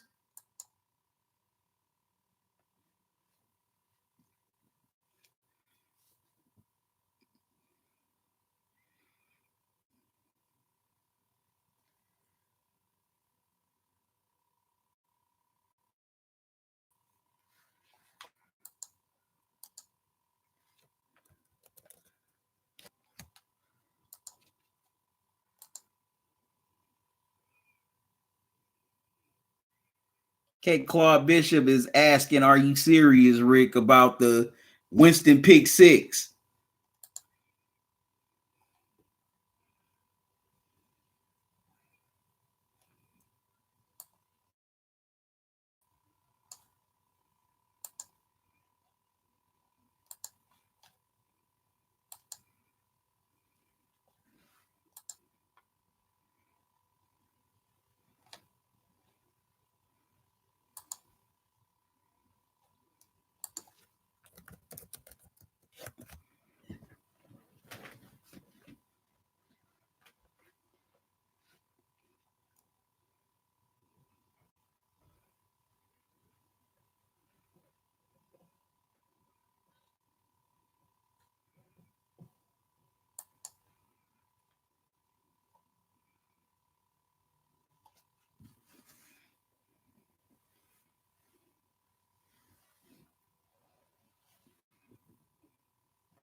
Okay, you said, unfortunately, yes, I'm serious, Rick H.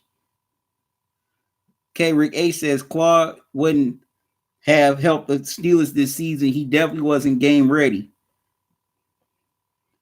Claude Bishop says Aaron Rodgers can be dangerous this time of year. And Claude, you also say that LeBron James won AP Male Athlete of the Decade. And you said well deserved. Well, the New York Times named Steph Curry the player of the decade instead of LeBron.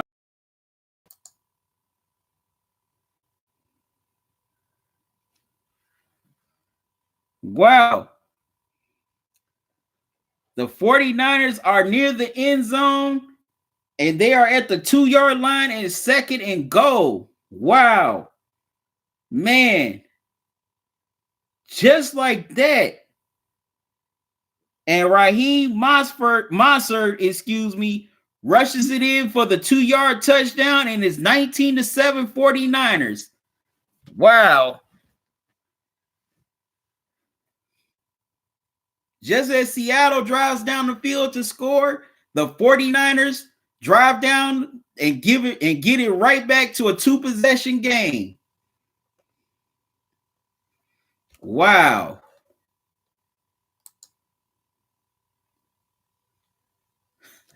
Claude Bishop says New York Times hates LeBron.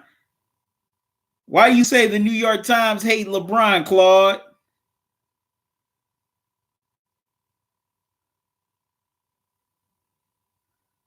Okay, Claude also says LeBron had all season to get ready.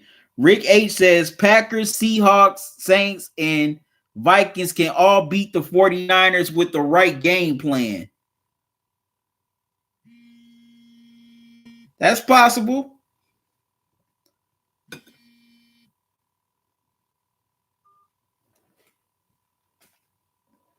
Definitely possible.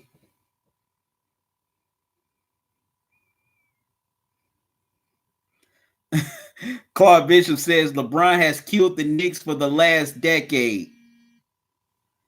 K. Rick says, give me any of those defenses and I can hold the 49ers under 20 points. Okay, Claude, you said killed the Knicks. Well, he's killed the Knicks, excuse me. So just like that, it's back up to a 2-possession game. It's 20-7. No, 19-7, as the 49ers tried to go for a 2-point conversion, but they did not convert. The Niners could not convert the 2-point conversion, so it stays 19-7 with 3:25 left to go in the third quarter.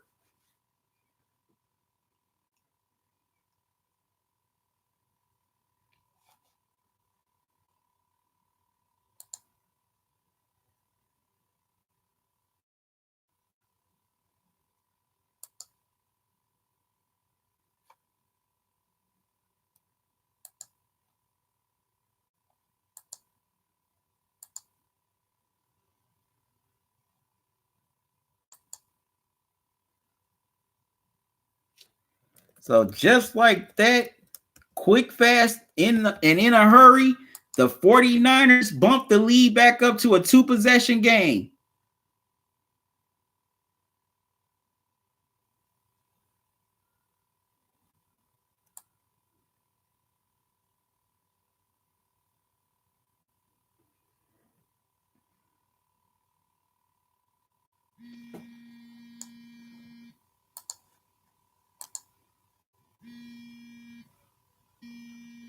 Okay, y'all excuse me for a second.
Okay, excuse me, y'all.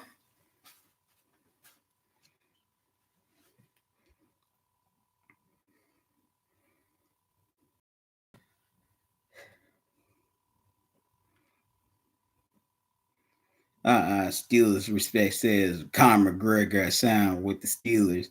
Rick H still feels that Cap wouldn't be game ready right now.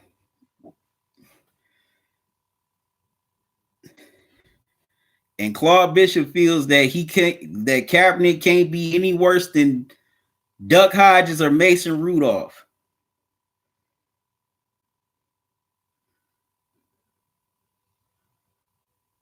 Feels that Cap has a way better arm than Mason Rudolph and Duck. That's interesting. Okay, now we're going to see how the Seahawks will respond. Okay, now it's 3rd and 7 for the Seahawks at the 39-yard line. Marshawn Lynch rushes it for a yard.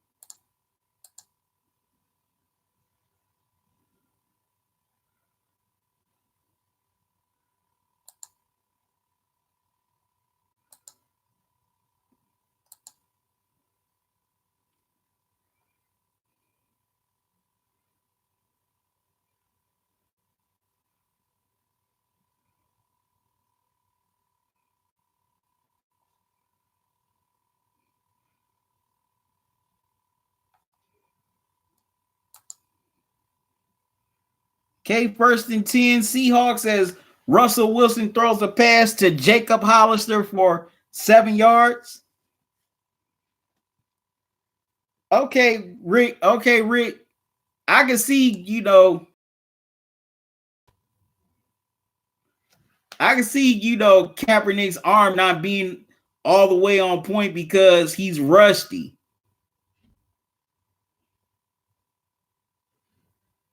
So I can see that. Rick H, you asked me no ice cream tonight. Well, I might have some I might get some sherbet a little bit that I brought earlier today.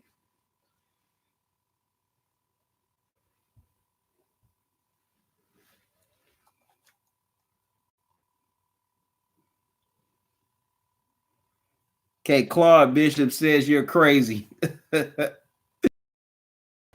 Okay, Travis Homer rushes for about 5 yards, 2nd and 5 at the 49. That's the end of the third quarter as the Seahawks get a touchdown, but then the 49ers get another touchdown and they lead 9-7 heading into the fourth.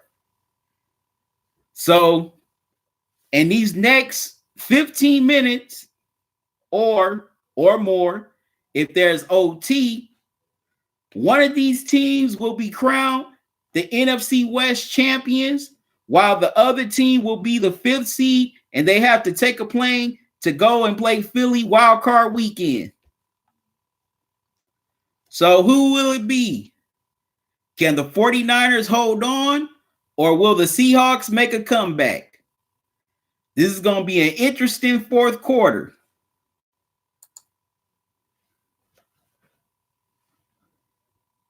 Okay, Claude Bishop says, his arm looks strong. You must have watched the wrong workout. Okay, they're still having their debate. Y'all still having y'all debates about Colin Kaepernick.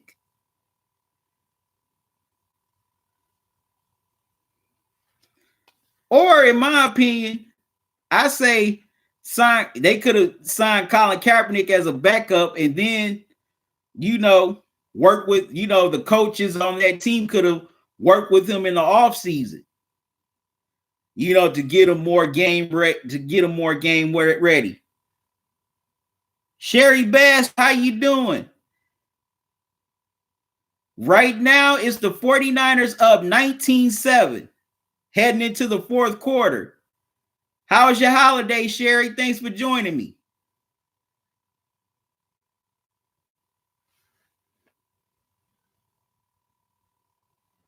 Okay, Steele's Respect says Colin Kaepernick's arm did look weak.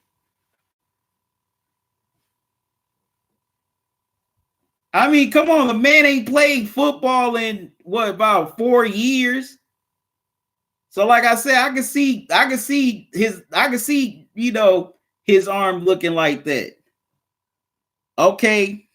Rick H said, I watched a 30-minute video of the workout on NFL.com. The receivers were having to wait on the ball, and he missed several passes.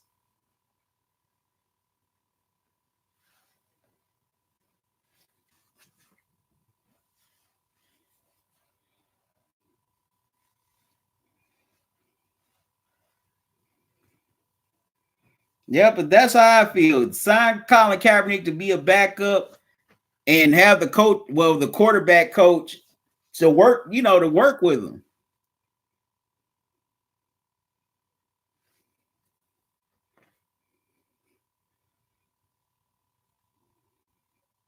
Okay, Claude Bishop says it wasn't weak. You guys are just hating.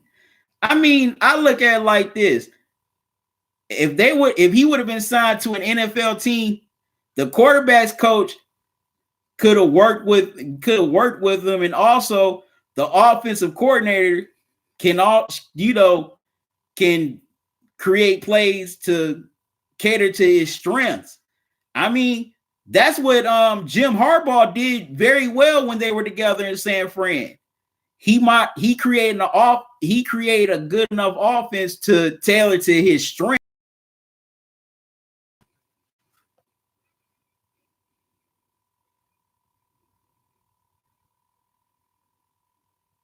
Okay, Claude says Nobody said his arm was weak except you two. Wow. This is definitely getting debated. All right, y'all. So fourth quarter's coming up. 15 minutes left. And in these 15 minutes or in OT, an NFC West champion will be crowned.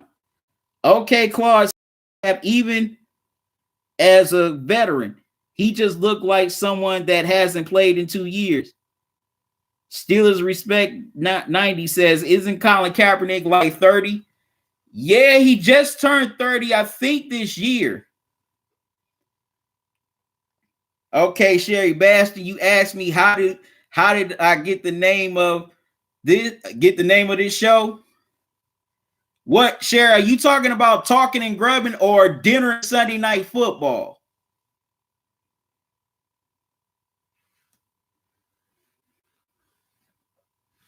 Because if you're talking about Talking and Grubbing, Sherry, I came up with Talking and Grubbing around 2016. You know, something I had been wanting to do. You know, I had been wanting to do a sports show for a long time.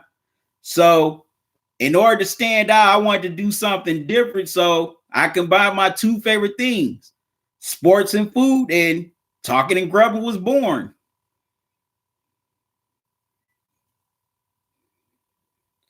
Yep, Sherry, I came up with Talking and Grubbing in 2016, you know, because I had been wanting to do a sports show, and I decided to combine my two favorite things, sports and food, you know, to stand out from the other sports channels here on YouTube. And Talking and Grubbing was born. And also, I wanted to do this channel because I want to do other things that, you know, the shows that you see on TV aren't doing.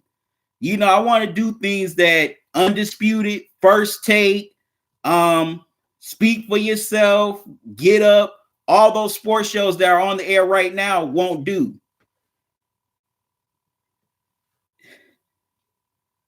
Sherry, Sherry, I had some dinner earlier, but I'm gonna get my dessert in a minute. So, you know, you're gonna see the dessert soon. I already had my dinner, but I got dessert coming. And also, this Dinner and Sunday Night Football was more recent. You know, I just thought, how can I grow my channel? And Sunday Night Football is the #1 rated show, NFL show right now on TV. So I decided to just, you know, come up with Dinner and Sunday Night Football. You know, decided to just have a decided to play on dinner and a movie. So that's how I got the name Dinner and Sunday Night Football. You know, I put the play on, you know, it's just a play on dinner and a movie. And since most people love to eat watching football anyway, so excuse me, I had to wipe the sweat off.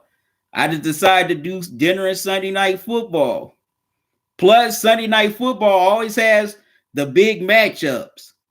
You know, whether it's division rivals or Super Bowl rematches, or even, you know, or just like this game here tonight, you know, having two teams battle it out for a division title.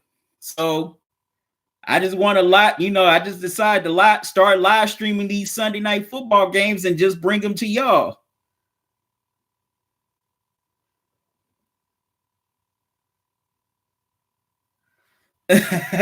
Well, Sherry, what I had for dinner, I had some broccoli and 2 pork chops.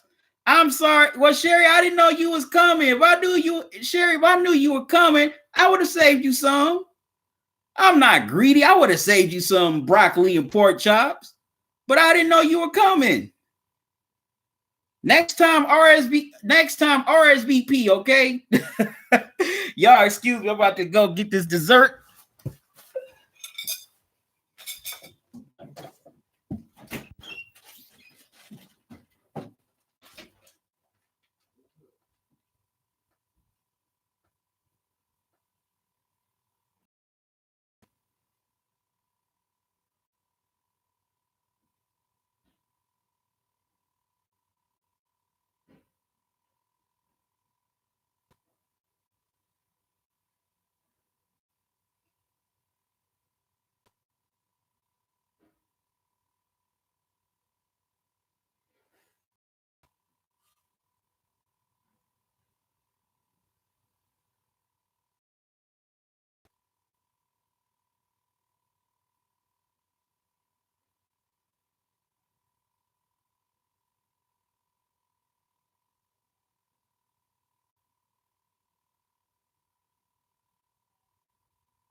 boy.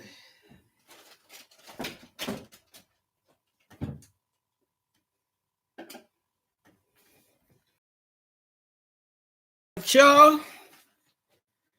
All right, I'm back. All right, so about to get into this dessert here with this Pierre's cherry lemon.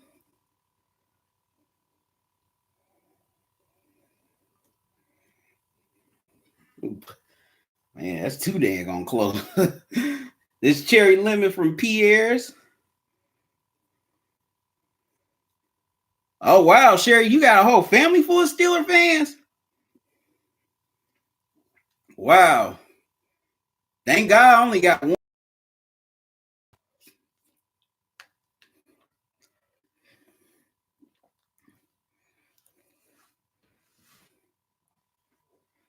Okay, Sherry, you from Pittsburgh. All right. Yeah, Sherry, it is good.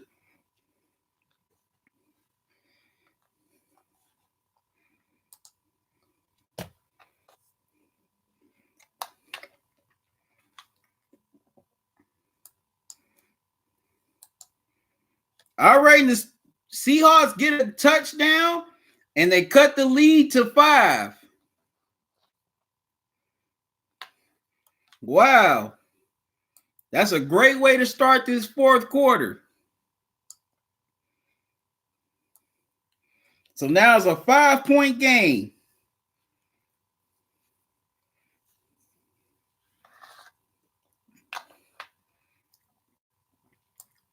Okay, so now the Seahawks defense, they have to step up and force some 3-and-outs on this 49ers offense.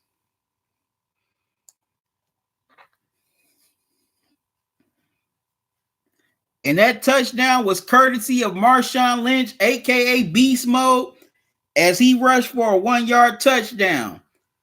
So now it's a 1-possession game again.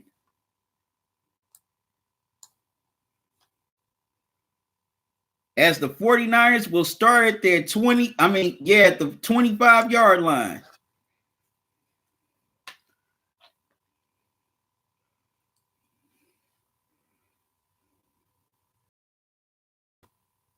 Sherry, I'm a Browns fan. Who's your team?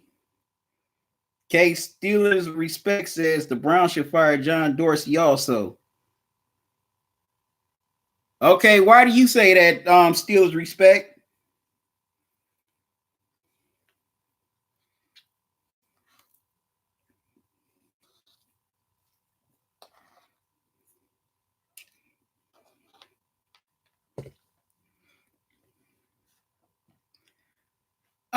Claude, he's been pretty solid in this game.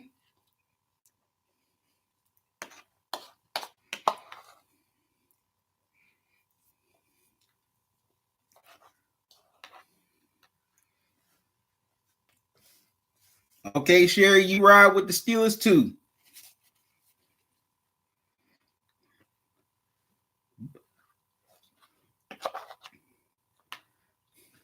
But this game has definitely got interested as the Seahawks have made it a 5-score game in the early part of the fourth quarter. But now the Seahawks defense has to step up, either force a 3-and-out or they cannot afford to let the 49ers score another point here.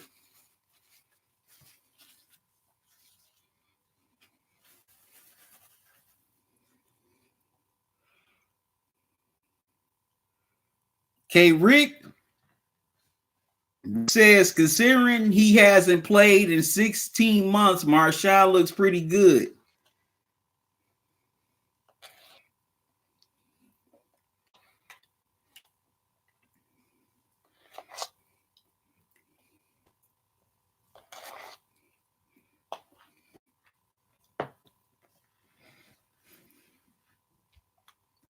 Yeah, he's definitely looked good.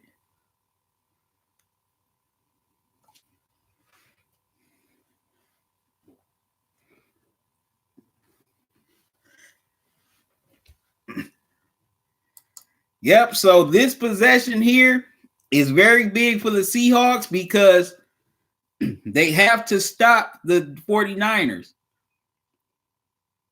They cannot let them score again, or at least not let them get another touchdown. Okay, so it's 3rd and 5 for the 49ers at the 34-yard line as Matt Breida gets hit for a 1-yard loss.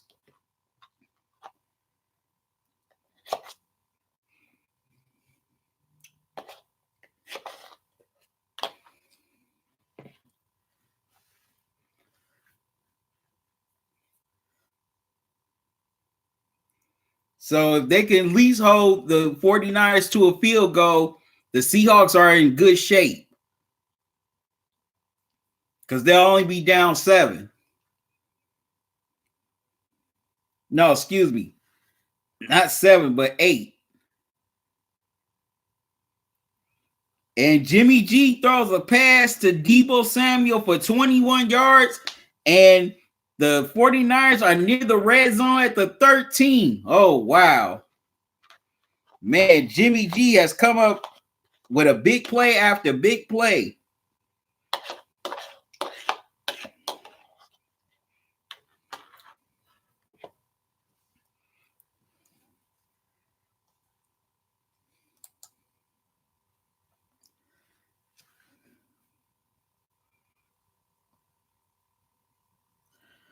All right, Sherry, thanks for joining me. You have a good night. Make sure you come on my live streams in the future. And have a happy new year. Okay, okay. Steals Respect says Johnny is I'm about to say Johnny. John Dorsey is a trash GM. No, I wouldn't say that Steelers, Steelers Respect. I have to disagree with you, Steelers Respect. Dorsey's been a pretty solid GM.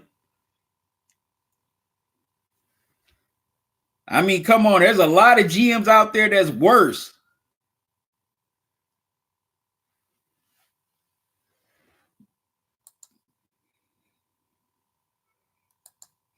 There's a lot of GMs out there that's been a lot worse than John Dorsey, Steelers Respect.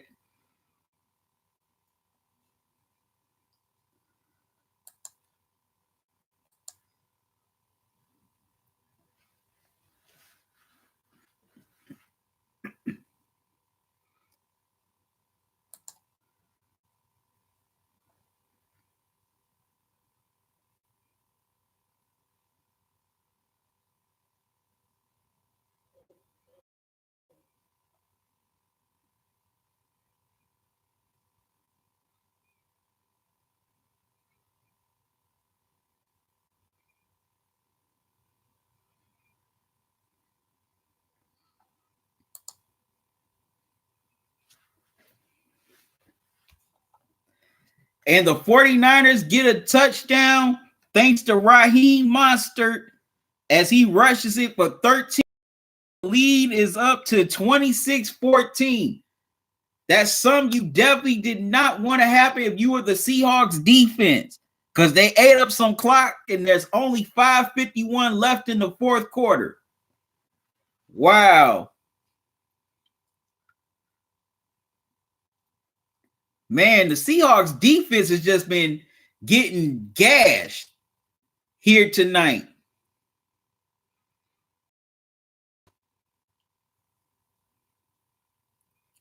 Okay, Claude Bishop says, damn, he put a lot of talent on the field. He can't play too, referring to John Dorsey.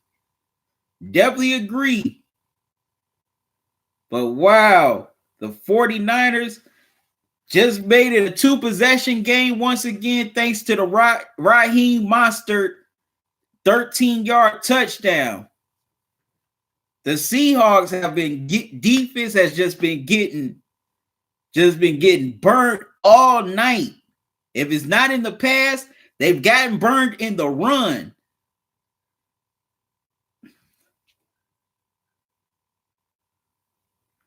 Yes, Steelers respect he is. He's definitely a talented QB. Can't argue there.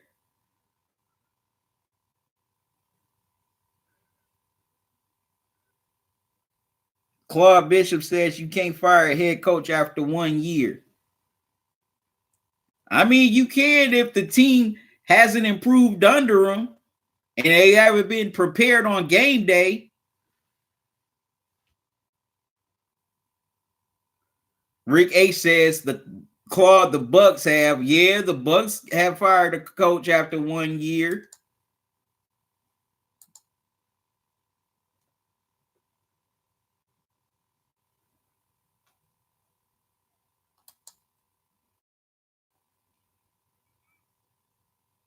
Okay, Steelers respect 90 says Freddie Kitchens is trash.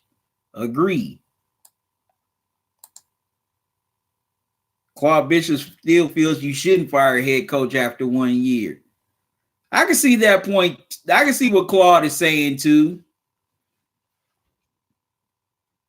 You know, most people feel that, you know, coaches should at least be given at least a 3 or 4 year window to see if they can grow with the team. So I can understand where Claude is coming from on that.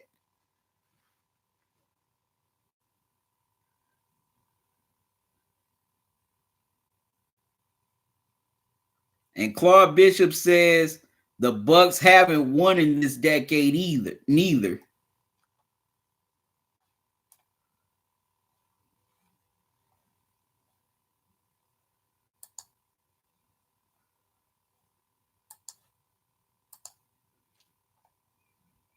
So, yep, now the 49ers lead 26-14 late in the fourth quarter. So now the Seahawks have to come up with a quick drive, and also they may have to do an onside kick as they're at the 40-yard line. Well, as they will start at the 40-yard line.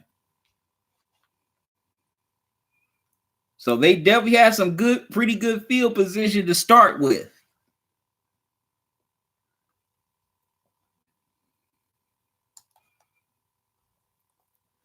Okay, Russell Wilson gets it to David Moore for a 13-yard gain. First down, Seattle at the 47.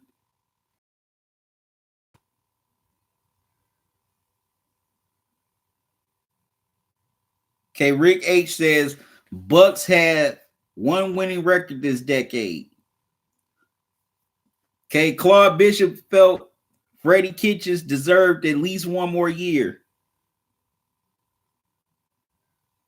And Steelers Respect says Freddie Kitchens had terrible play calling and didn't use Kareem Hunt right this year. Okay, Rick H feels a head coach should at least have 2 years to see if he can improve the team. Y'all make some great points. As Russell Wilson throws an incomplete pass, and then he comes back and gives it to Travis Homer, and he rushes for 13 yards. So it's 1st and 10 Seahawks at the 34 as they're trying to go for the quick score here to get it back to a 5-point game.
Yep, Freddie Kitchens did call the plays also. Excuse me.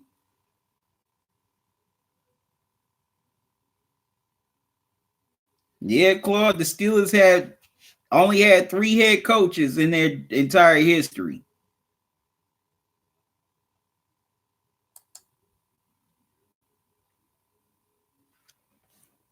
Okay. Russell Wilson rushes for 4 yards.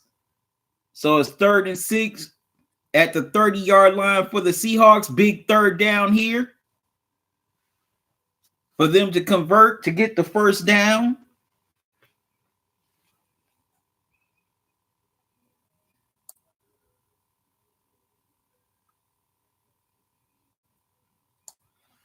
And they get the first down thanks to a 10-yard pass interference penalty. So it's 1st and 10 at the 20 for the Seahawks, and they're in the red zone.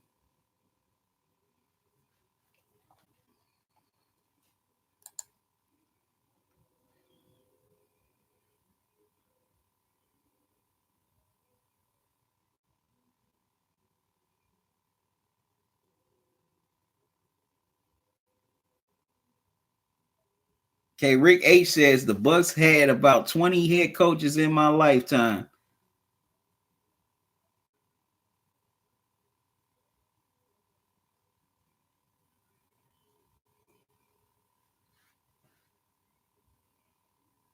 Okay, Steelers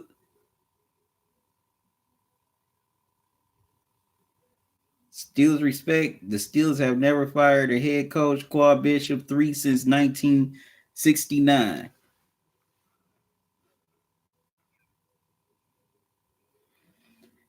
And no, Steelers respect. If the GM of the Steelers made that deal, Steelers respect. That deal is not happening. No, you are not getting Odell and Kareem Hunt to Pittsburgh. They are not coming. And especially nobody, they would not do, especially that trade for James Conner and James Washington. No.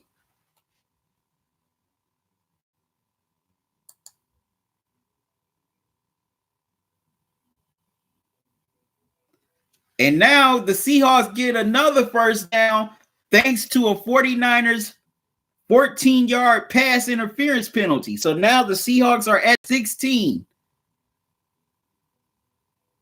Wow, San Fran's defense has just been sloppy here in this possession. You never want to give any team life.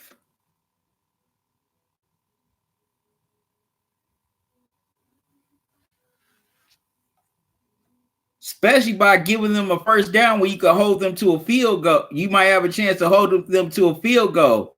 That gives them confidence to go for the end zone.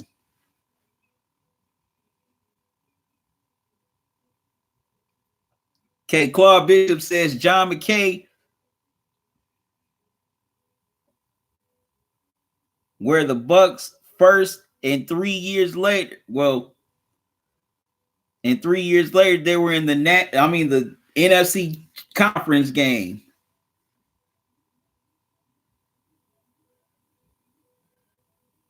They started out 0-26, and then they started kicking ass. Yeah, the Bucks definitely had some lean years when they were 0-26.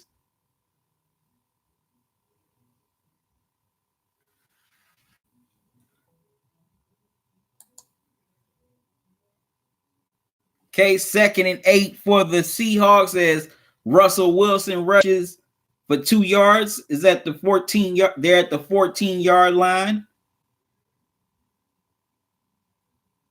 And Russell Wilson throws a pass to DK Metcalf for a 14-yard touchdown. And the Seahawks are within 6. Now they're going to go for 2, or they're going to just kick the extra point. We are going to see what the Seahawks will do.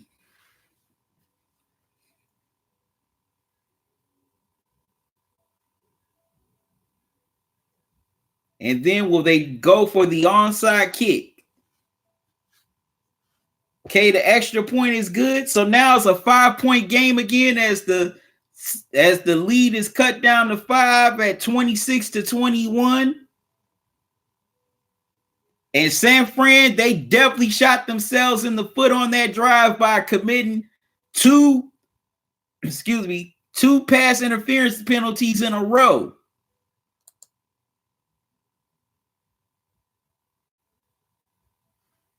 Claude Bishop says the Bucs lost to the Rams 9-0. Said Claude says, I remember I've been a Bucs fan fan 666. I was at the Bucs' very first home game against the Chargers. Wow. That's pretty cool, Rick.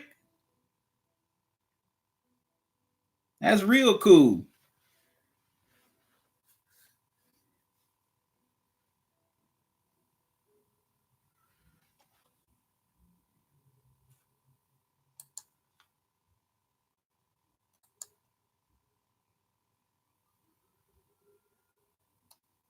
Going to the very, very first Bucs home game.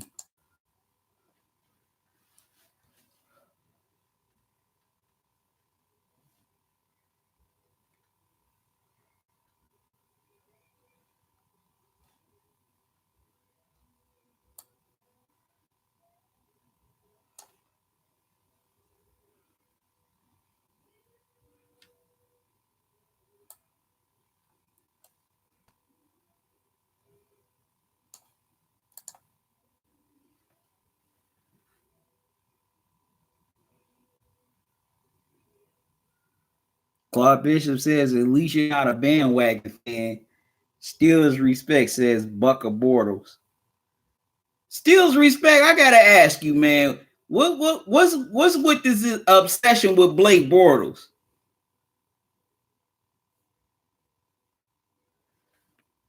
Okay, Rick H says, Claude, I don't think there are any bandwagon fans who would want to be on our bandwagon.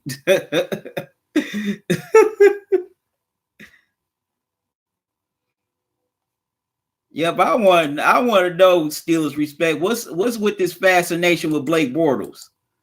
This inquiring mind wants to know what's with the fascination with Blake Bortles. Steelers respect, because every quarterback, man, just about every quarterback, you compare them to Blake Bortles.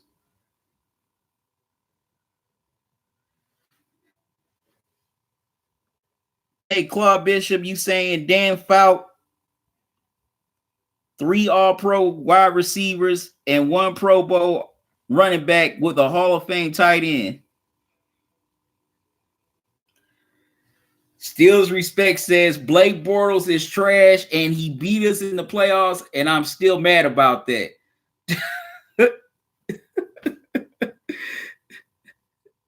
Man, Steelers respect, you gotta let it go, man. Blake Bortles is almost out of the NFL, okay?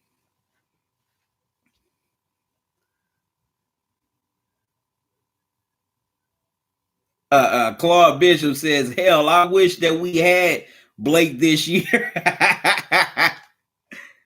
Yeah, who knows? Maybe Blake could have been solid for the Steelers.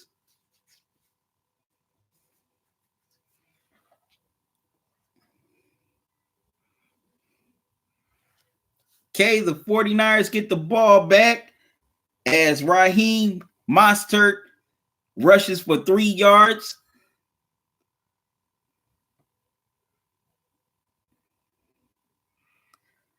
And then the 49ers get flagged for a unnecessary roughness penalty. So it's 2nd and 17 at the 13. Wow. Why are the 49ers just self-destructing here in this game? Jimmy Garoppolo throws a pass to Raheem Mostert for a 15-yard gain, but it's 4th and 1. And the Seahawks call a timeout. They're first in the second half. So it looks like the Seahawks are going to get the ball back with 2:34 left and the 2-minute warning. Man, the 49ers here, they've imploded here late in this fourth quarter. They were just playing pretty good ball, moving and grooving. The defense, they, got flagged for 2 pass interference penalties.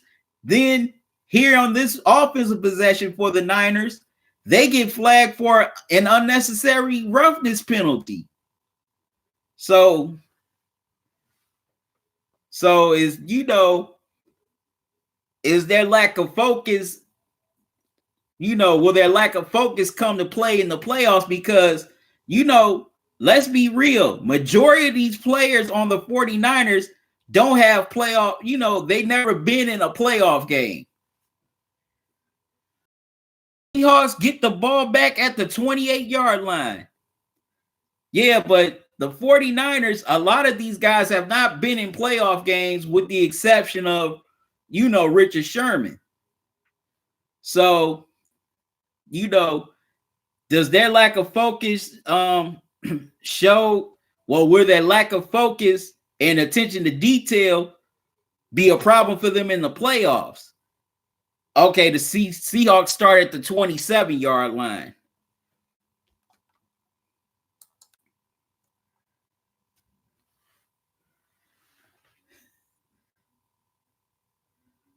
Okay, Steelers respect Blake Roethlisberger.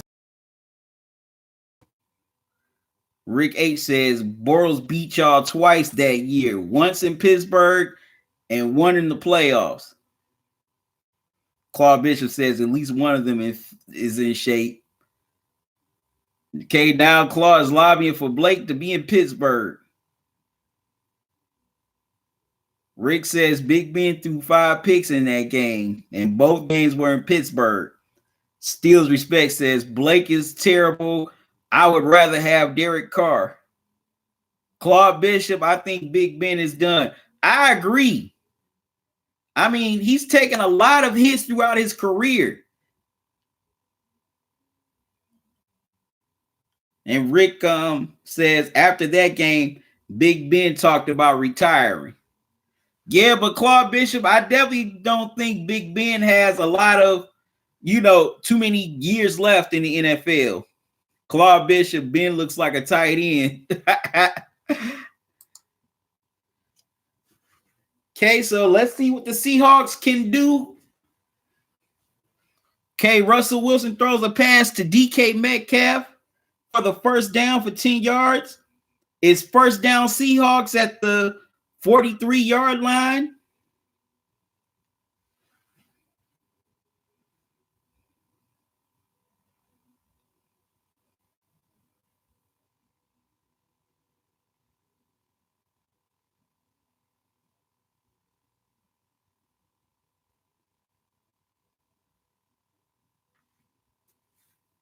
Well, 42-yard line, excuse me. As Russ throws for 10 yards.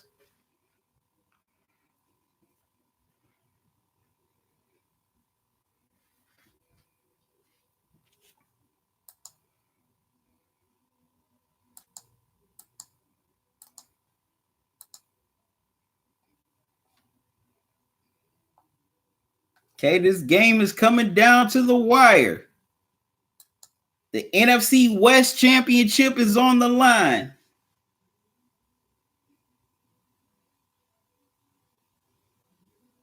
And it's all coming down to this. To these final 156. Can the Seahawks, can Russell Wilson drive the Seahawks down the field for the go-ahead score?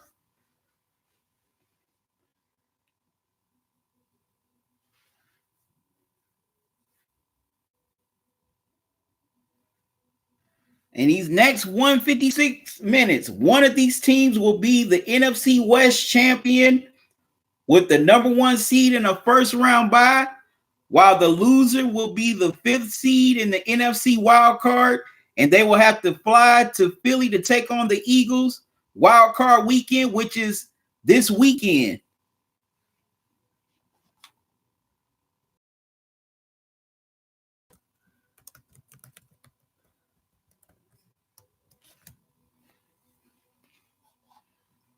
Well, let me check to be sure.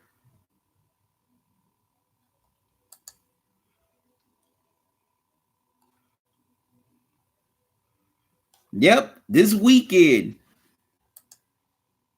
Either Saturday or Sunday.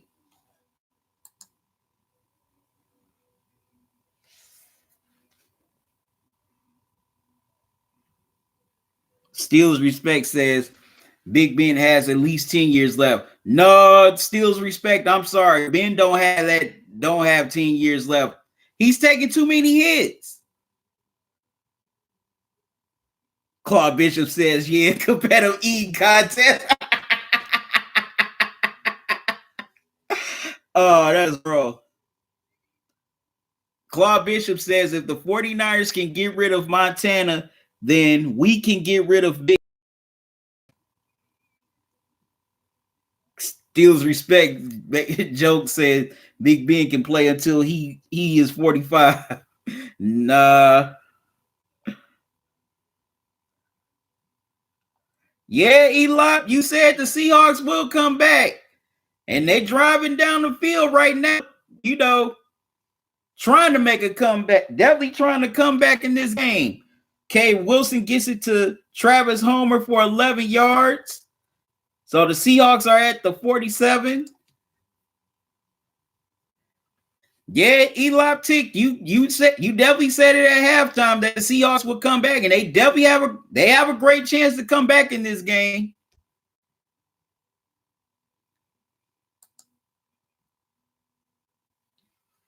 Wow, Russell Wilson throws a pass to DK Metcalf for 24 yards. First down, Seahawks at the 23 with 1:46 to go.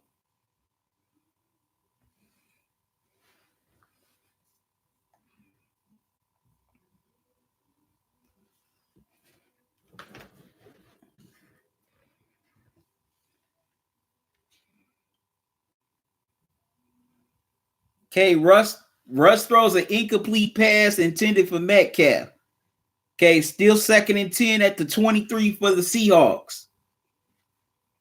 Should have drew up a rush play there for either Homer or Marshawn Lynch. See if you can at least get about 5 or 6 yards out of that play.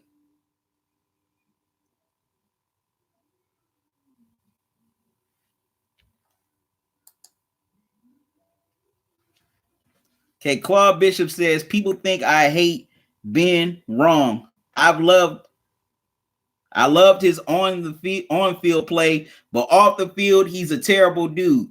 I agree. Big Ben is definitely pretty much an a-hole off the field.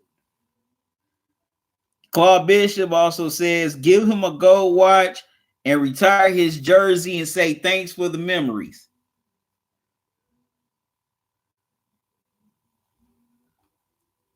K Steals Respect still feels the 49ers will win. And now Russell Wilson throws a pass to Tyler Lockett for 11 yards, and they are near the red zone. Okay. Russell Wilson throws an incomplete pass intended for DK Metcalf. So it's 2nd and 10 at the 12-yard line.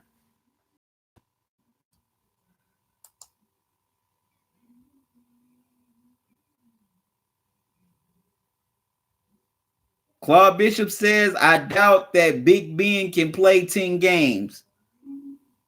Steals Respect says Ben has lost weight. Please, Steals Respect, tell me where Big Ben has lost weight.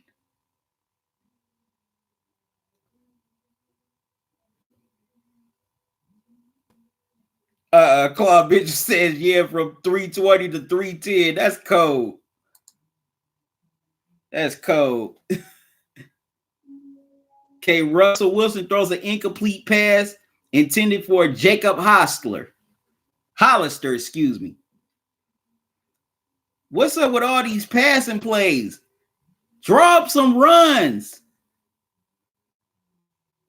You got to keep the 49ers defense honest. Get some rush plays going.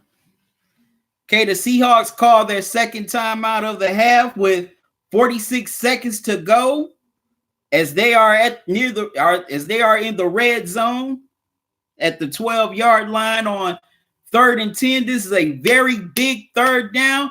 It all comes down to this third down right here. Will the drive be extended for the Seahawks, or will the 49ers get a stop and hold on to take the NFC West title?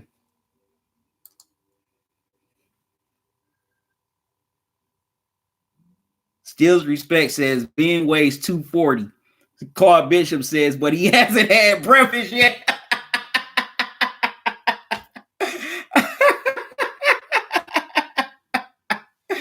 Oh, wow. Stills Respect. I'm trying to figure out, where did Ben lose all the weight, man? Did he lose it? Did he lose it in his beard? Claude Bishop says, man, the last time Ben was 240, he was a senior in high school. Oh, wow. Oh, man. Oh. Russell throws another incomplete pass intended for DK Metcalf. So it's 4th and 10. Why did they keep on calling pass plays on this drive, especially in the red zone? And the Seahawks take their final timeout. Why? You should have mixed it up by putting some rush plays in there, giving it to Homer, Carson, Marshawn Lynch. You can't pass on every play. Or why didn't Russ, why didn't Russ do some scrambling on this drive? Just every play is a pass play.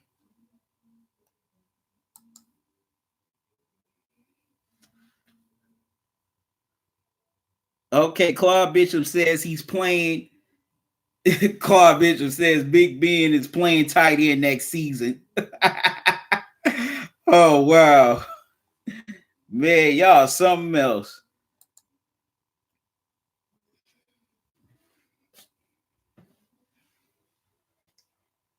Oh, boy. Okay, now the 49ers call a timeout. Okay, 4th and 10 at the 12-yard line. It's all going to come down to this in these final 42 seconds.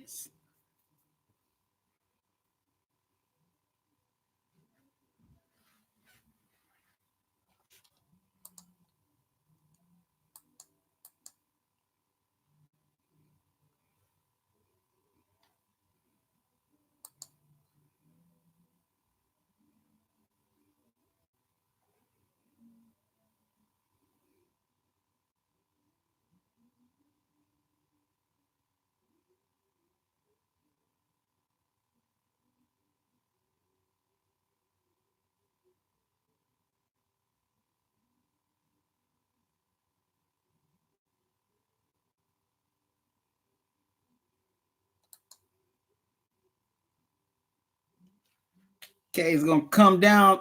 It all comes down to this 4th and 10 right here at the 12-yard line. Can the Seahawks extend it? And Russell Wilson throws a pass to Johnny Ursa for 11 yards, and it's 1st and goal at the 1. Russell Wilson throws an incomplete pass to the left. Man, you're at the 1. Do a run. Draw up a run play. Or rush. You take it in yourself. Okay, 2nd and goal at the 1. You don't have to pass there. Okay, it's going to come down to these final 22 seconds.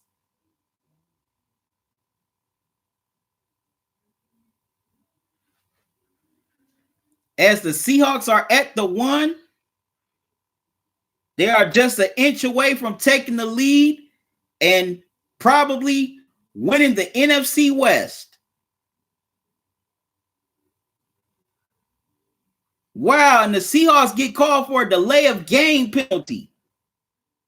So now they are backed up. So now they're backed up at the 6-yard line. Wow. That had to be on Russell Wilson. You cannot, that was on Russell Wilson. You cannot take a delay of game penalty this late in the game with 22 seconds left with the NFC West title up for grabs. Somebody out there, somebody on that offensive line has to be aware of the play clock.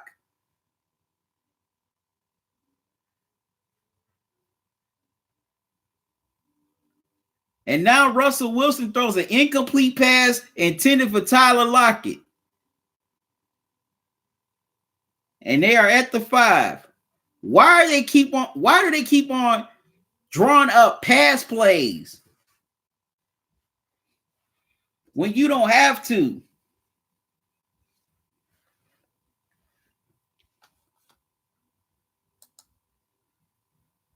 That's some Freddie Kitchen stuff. Okay, Ben is coming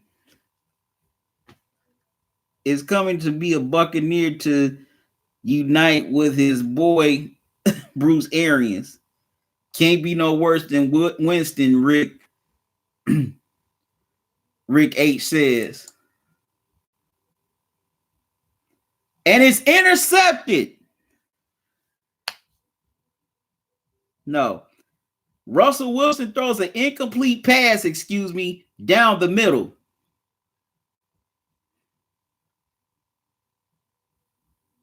With 15 seconds left. The Seahawks have definitely shot themselves in the foot here in this game. Especially when they are driving down the field. Earlier drives, when they were driving down the field, they messed up their own momentum with penalties.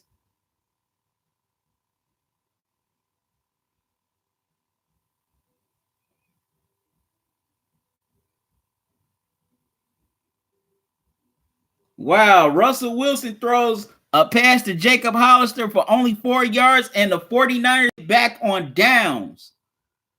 Wow. So the 49ers are about to win the NFC West. I don't understand why did they keep on calling pass plays, especially at the 1-yard line. That's like Super Bowl 49 all over again. What is Pete Carroll thinking?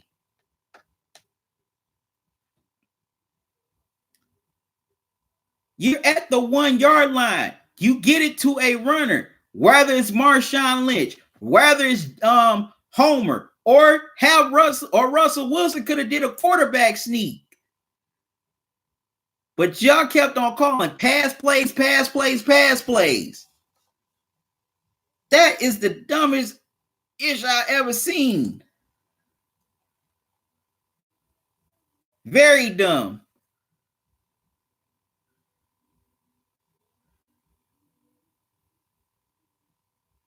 Okay, Stills Respect says go 49ers. Okay, Stills Respect. Okay, so Stills Respect, you're a huge Jimmy G fan. I take, right? Okay, Winston set a record today as the 8th QB to throw for 5,000 yards, but with 30 touchdowns and 30 interceptions. Wow, that's an interesting stat. So the game is over.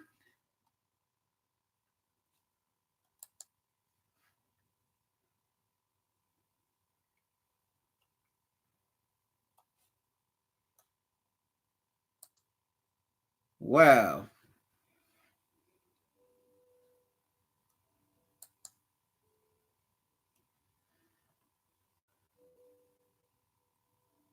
Okay, Stills Respect, you say you're a Jimmy G fan.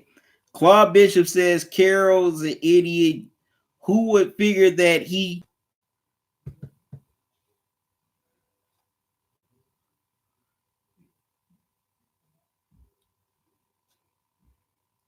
Oh, they must be reviewing this. Oh, it's a review. This is why it's taking so long. They're reviewing the play.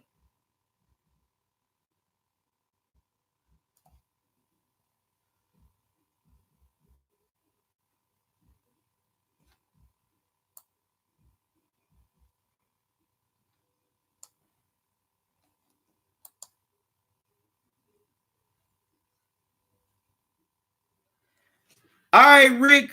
All right, Rick, you have a good one. Rick, I'll be doing a live stream tomorrow night at 8 o'clock. That'll be my college football playoff recap.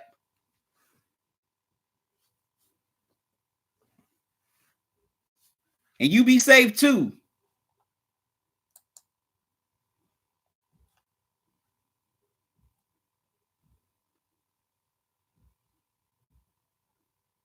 Okay, that's it. The final: San Fran 26, Seattle 21. As the San Francisco 49ers are your NFC West champions for the first time in 4 years. So San Fran has the #1 overall seed in the NFC. They'll have the first round bye, while Seattle, they drop to the 5th seed. They're the first wild card, and they will have to fly. That was a heck of a comeback by the Seahawks, and they had a great chance to win. But in the final seconds, Pete Carroll got stupid. Pete Carroll got very stupid by calling pass plays in the red zone, especially at the 1-yard line. No way in the world you should call that at the 1-yard line. You're supposed to have a runner at the 1-yard line.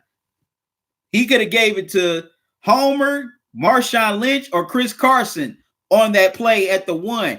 And then the Seahawks end up getting hit with a delay of game. Why nobody was conscious enough to let them know that the play clock was winding down? And if the play clock was winding down, the Seahawks didn't have any timeouts. They could have just spiked it. They could have just spiked the ball. You know, at least you won't be called for a delay of game and be set back some yards. I agree, Claude Bishop. Well, I'm not going to be on here too much longer. I'm only going to be on for a few more minutes. But that's just unbelievable. Why the hell would you call a pass play from the 1-yard line?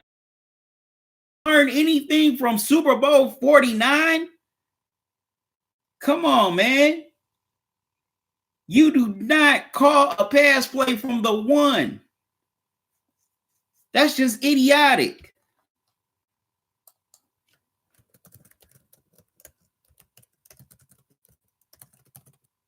Okay. If you want to donate to the PayPal or Cash App, I'm about to give you the Cash App cash tag and my PayPal link. Appreciate your donations to help me keep this channel going so I can provide more quality content for all of y'all. I enjoy making this content for y'all.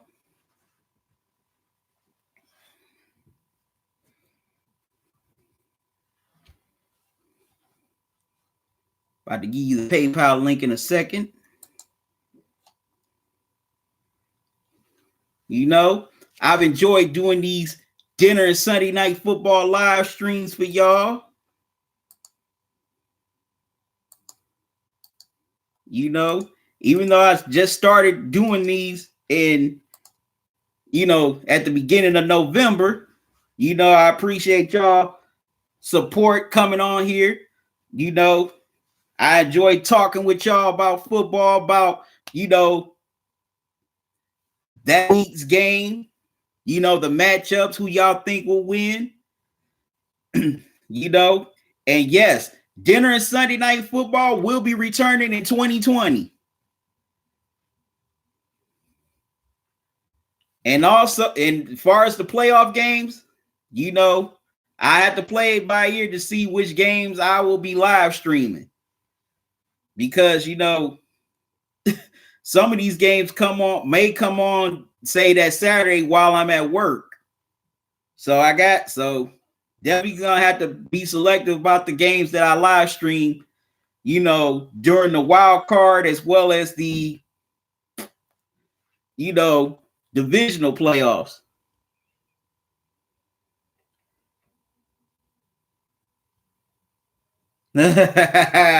Claude Bishop, you something else, man. But definitely, I will be live streaming some games during the playoffs. I'm definitely gonna live stream the NFC and AFC championship games and the Super Bowl.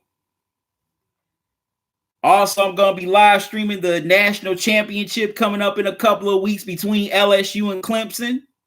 Wish it was my Ohio State Buckeyes, but that's another discussion for another time, which is tomorrow. So yeah, y'all join me tomorrow for my college football playoff recap.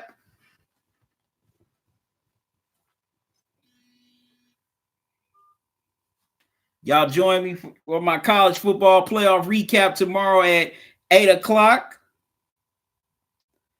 You know, I'm going to give my take on both games.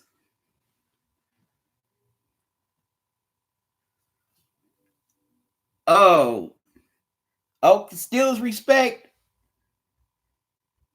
Yeah, the Buckeyes had them, Claude. I definitely agree. If I were, I'd say it will come down between either the 49ers and the Ravens winning the Super Bowl. It's going to come down to those two teams.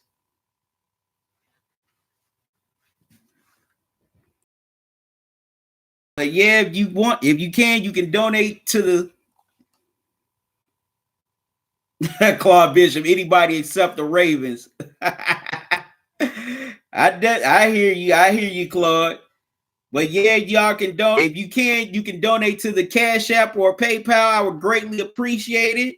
Also, you can buy official Talkin and Grubbin merchandise at the store at teespring.com. Let me give you the link to the store.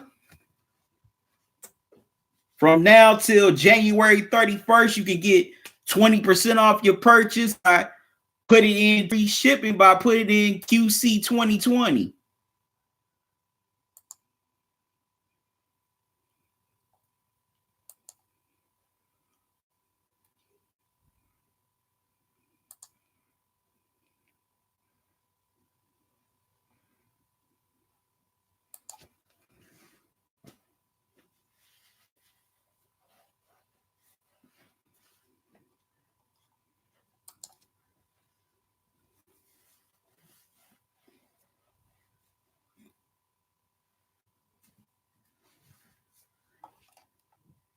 Get y'all the link to the Teespring store.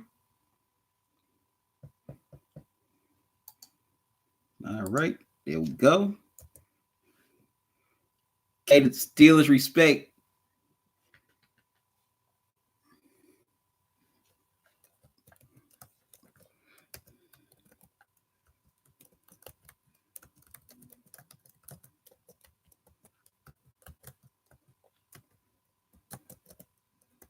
Okay, Steelers respect, says fans.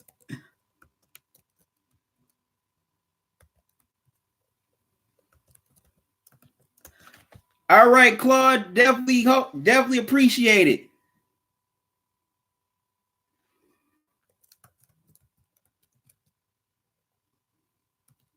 Thanks for the support, Claude. And Claude, I will definitely be shipping out your prize to you soon. So definitely look out for that.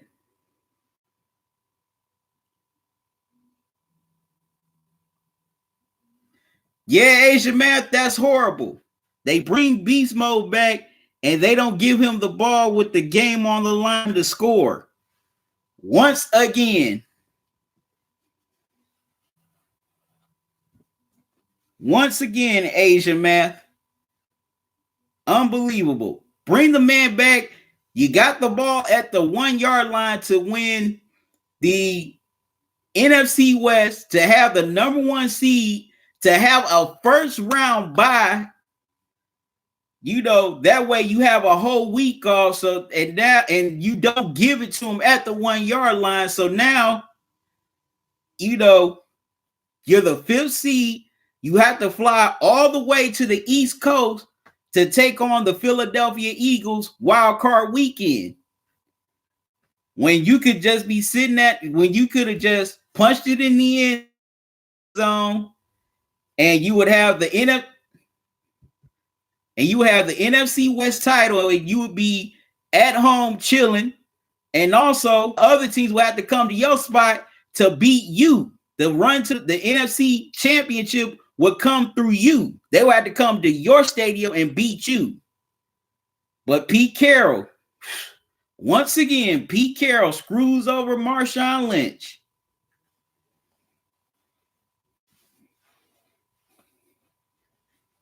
Unbelievable.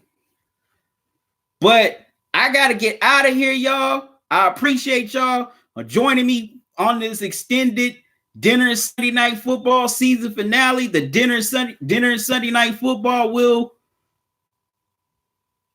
Okay, Claude. Spank the Eagles wild card weekend. Okay. You never know. They probably could go. Yeah, I can see them going on the road, knocking off the Eagles. Could definitely see that. Claude says Carroll is an idiot. Oh, man. But yeah, I'm going to be live streaming some of the playoff games. I may not live stream every playoff game. You know, because some of these games may come on while I'm working. All right, Claude, you take care too, man. Thanks for joining me. All right, y'all. I gotta get out of here. I gotta work on some new videos. You know. Also, get some rest. I enjoyed y'all coming on these Dinner and Sunday Night Football live streams. Dinner and Sunday Night Football is coming back 2020. I'm going to be live streaming during the playoffs. Also, well, some playoff games, excuse me. I'm going to be live streaming during the AFC and NFC championship games, the Super Bowl, National Championship in a couple of weeks. So y'all definitely come back to those live streams. I'm going to be live streaming tomorrow, giving my college football playoff recap. So y'all stay tuned for that as I give my take on both games. And within the next week or two, stay tuned for the national championship preview. So I'm going to get out of here, y'all. I got to work on some new videos. Thank y'all for joining me for part 1 and part 2 for of this Dinner and Sunday Night Football extended season finale. You know, I appreciate y'all support. I love, conversating with y'all on these live streams. To all my loyal subscribers, thank y'all for supporting me. And if you're new to the channel, welcome. Don't make it your last. Subscribe to the channel. Click the notification bell. And also make sure you click all so you don't miss any new videos or upcoming live streams from me. I got to get out of here, y'all, but it's been fun. I've loved doing these Dinner Sunday Night Football live streams. I can't wait for the Sunday Night Football schedule to come out in 2020 so I can do this all over again. You know, I know there's going to be some great matchups coming down the pipe for 2020. So I can't wait to see what those matchups are. But I'm about to get out of here, y'all. So y'all have a good one. Love y'all to life. QC out. And if y'all don't join me here for any of my upcoming live streams, y'all have a safe and happy new year. I'm out.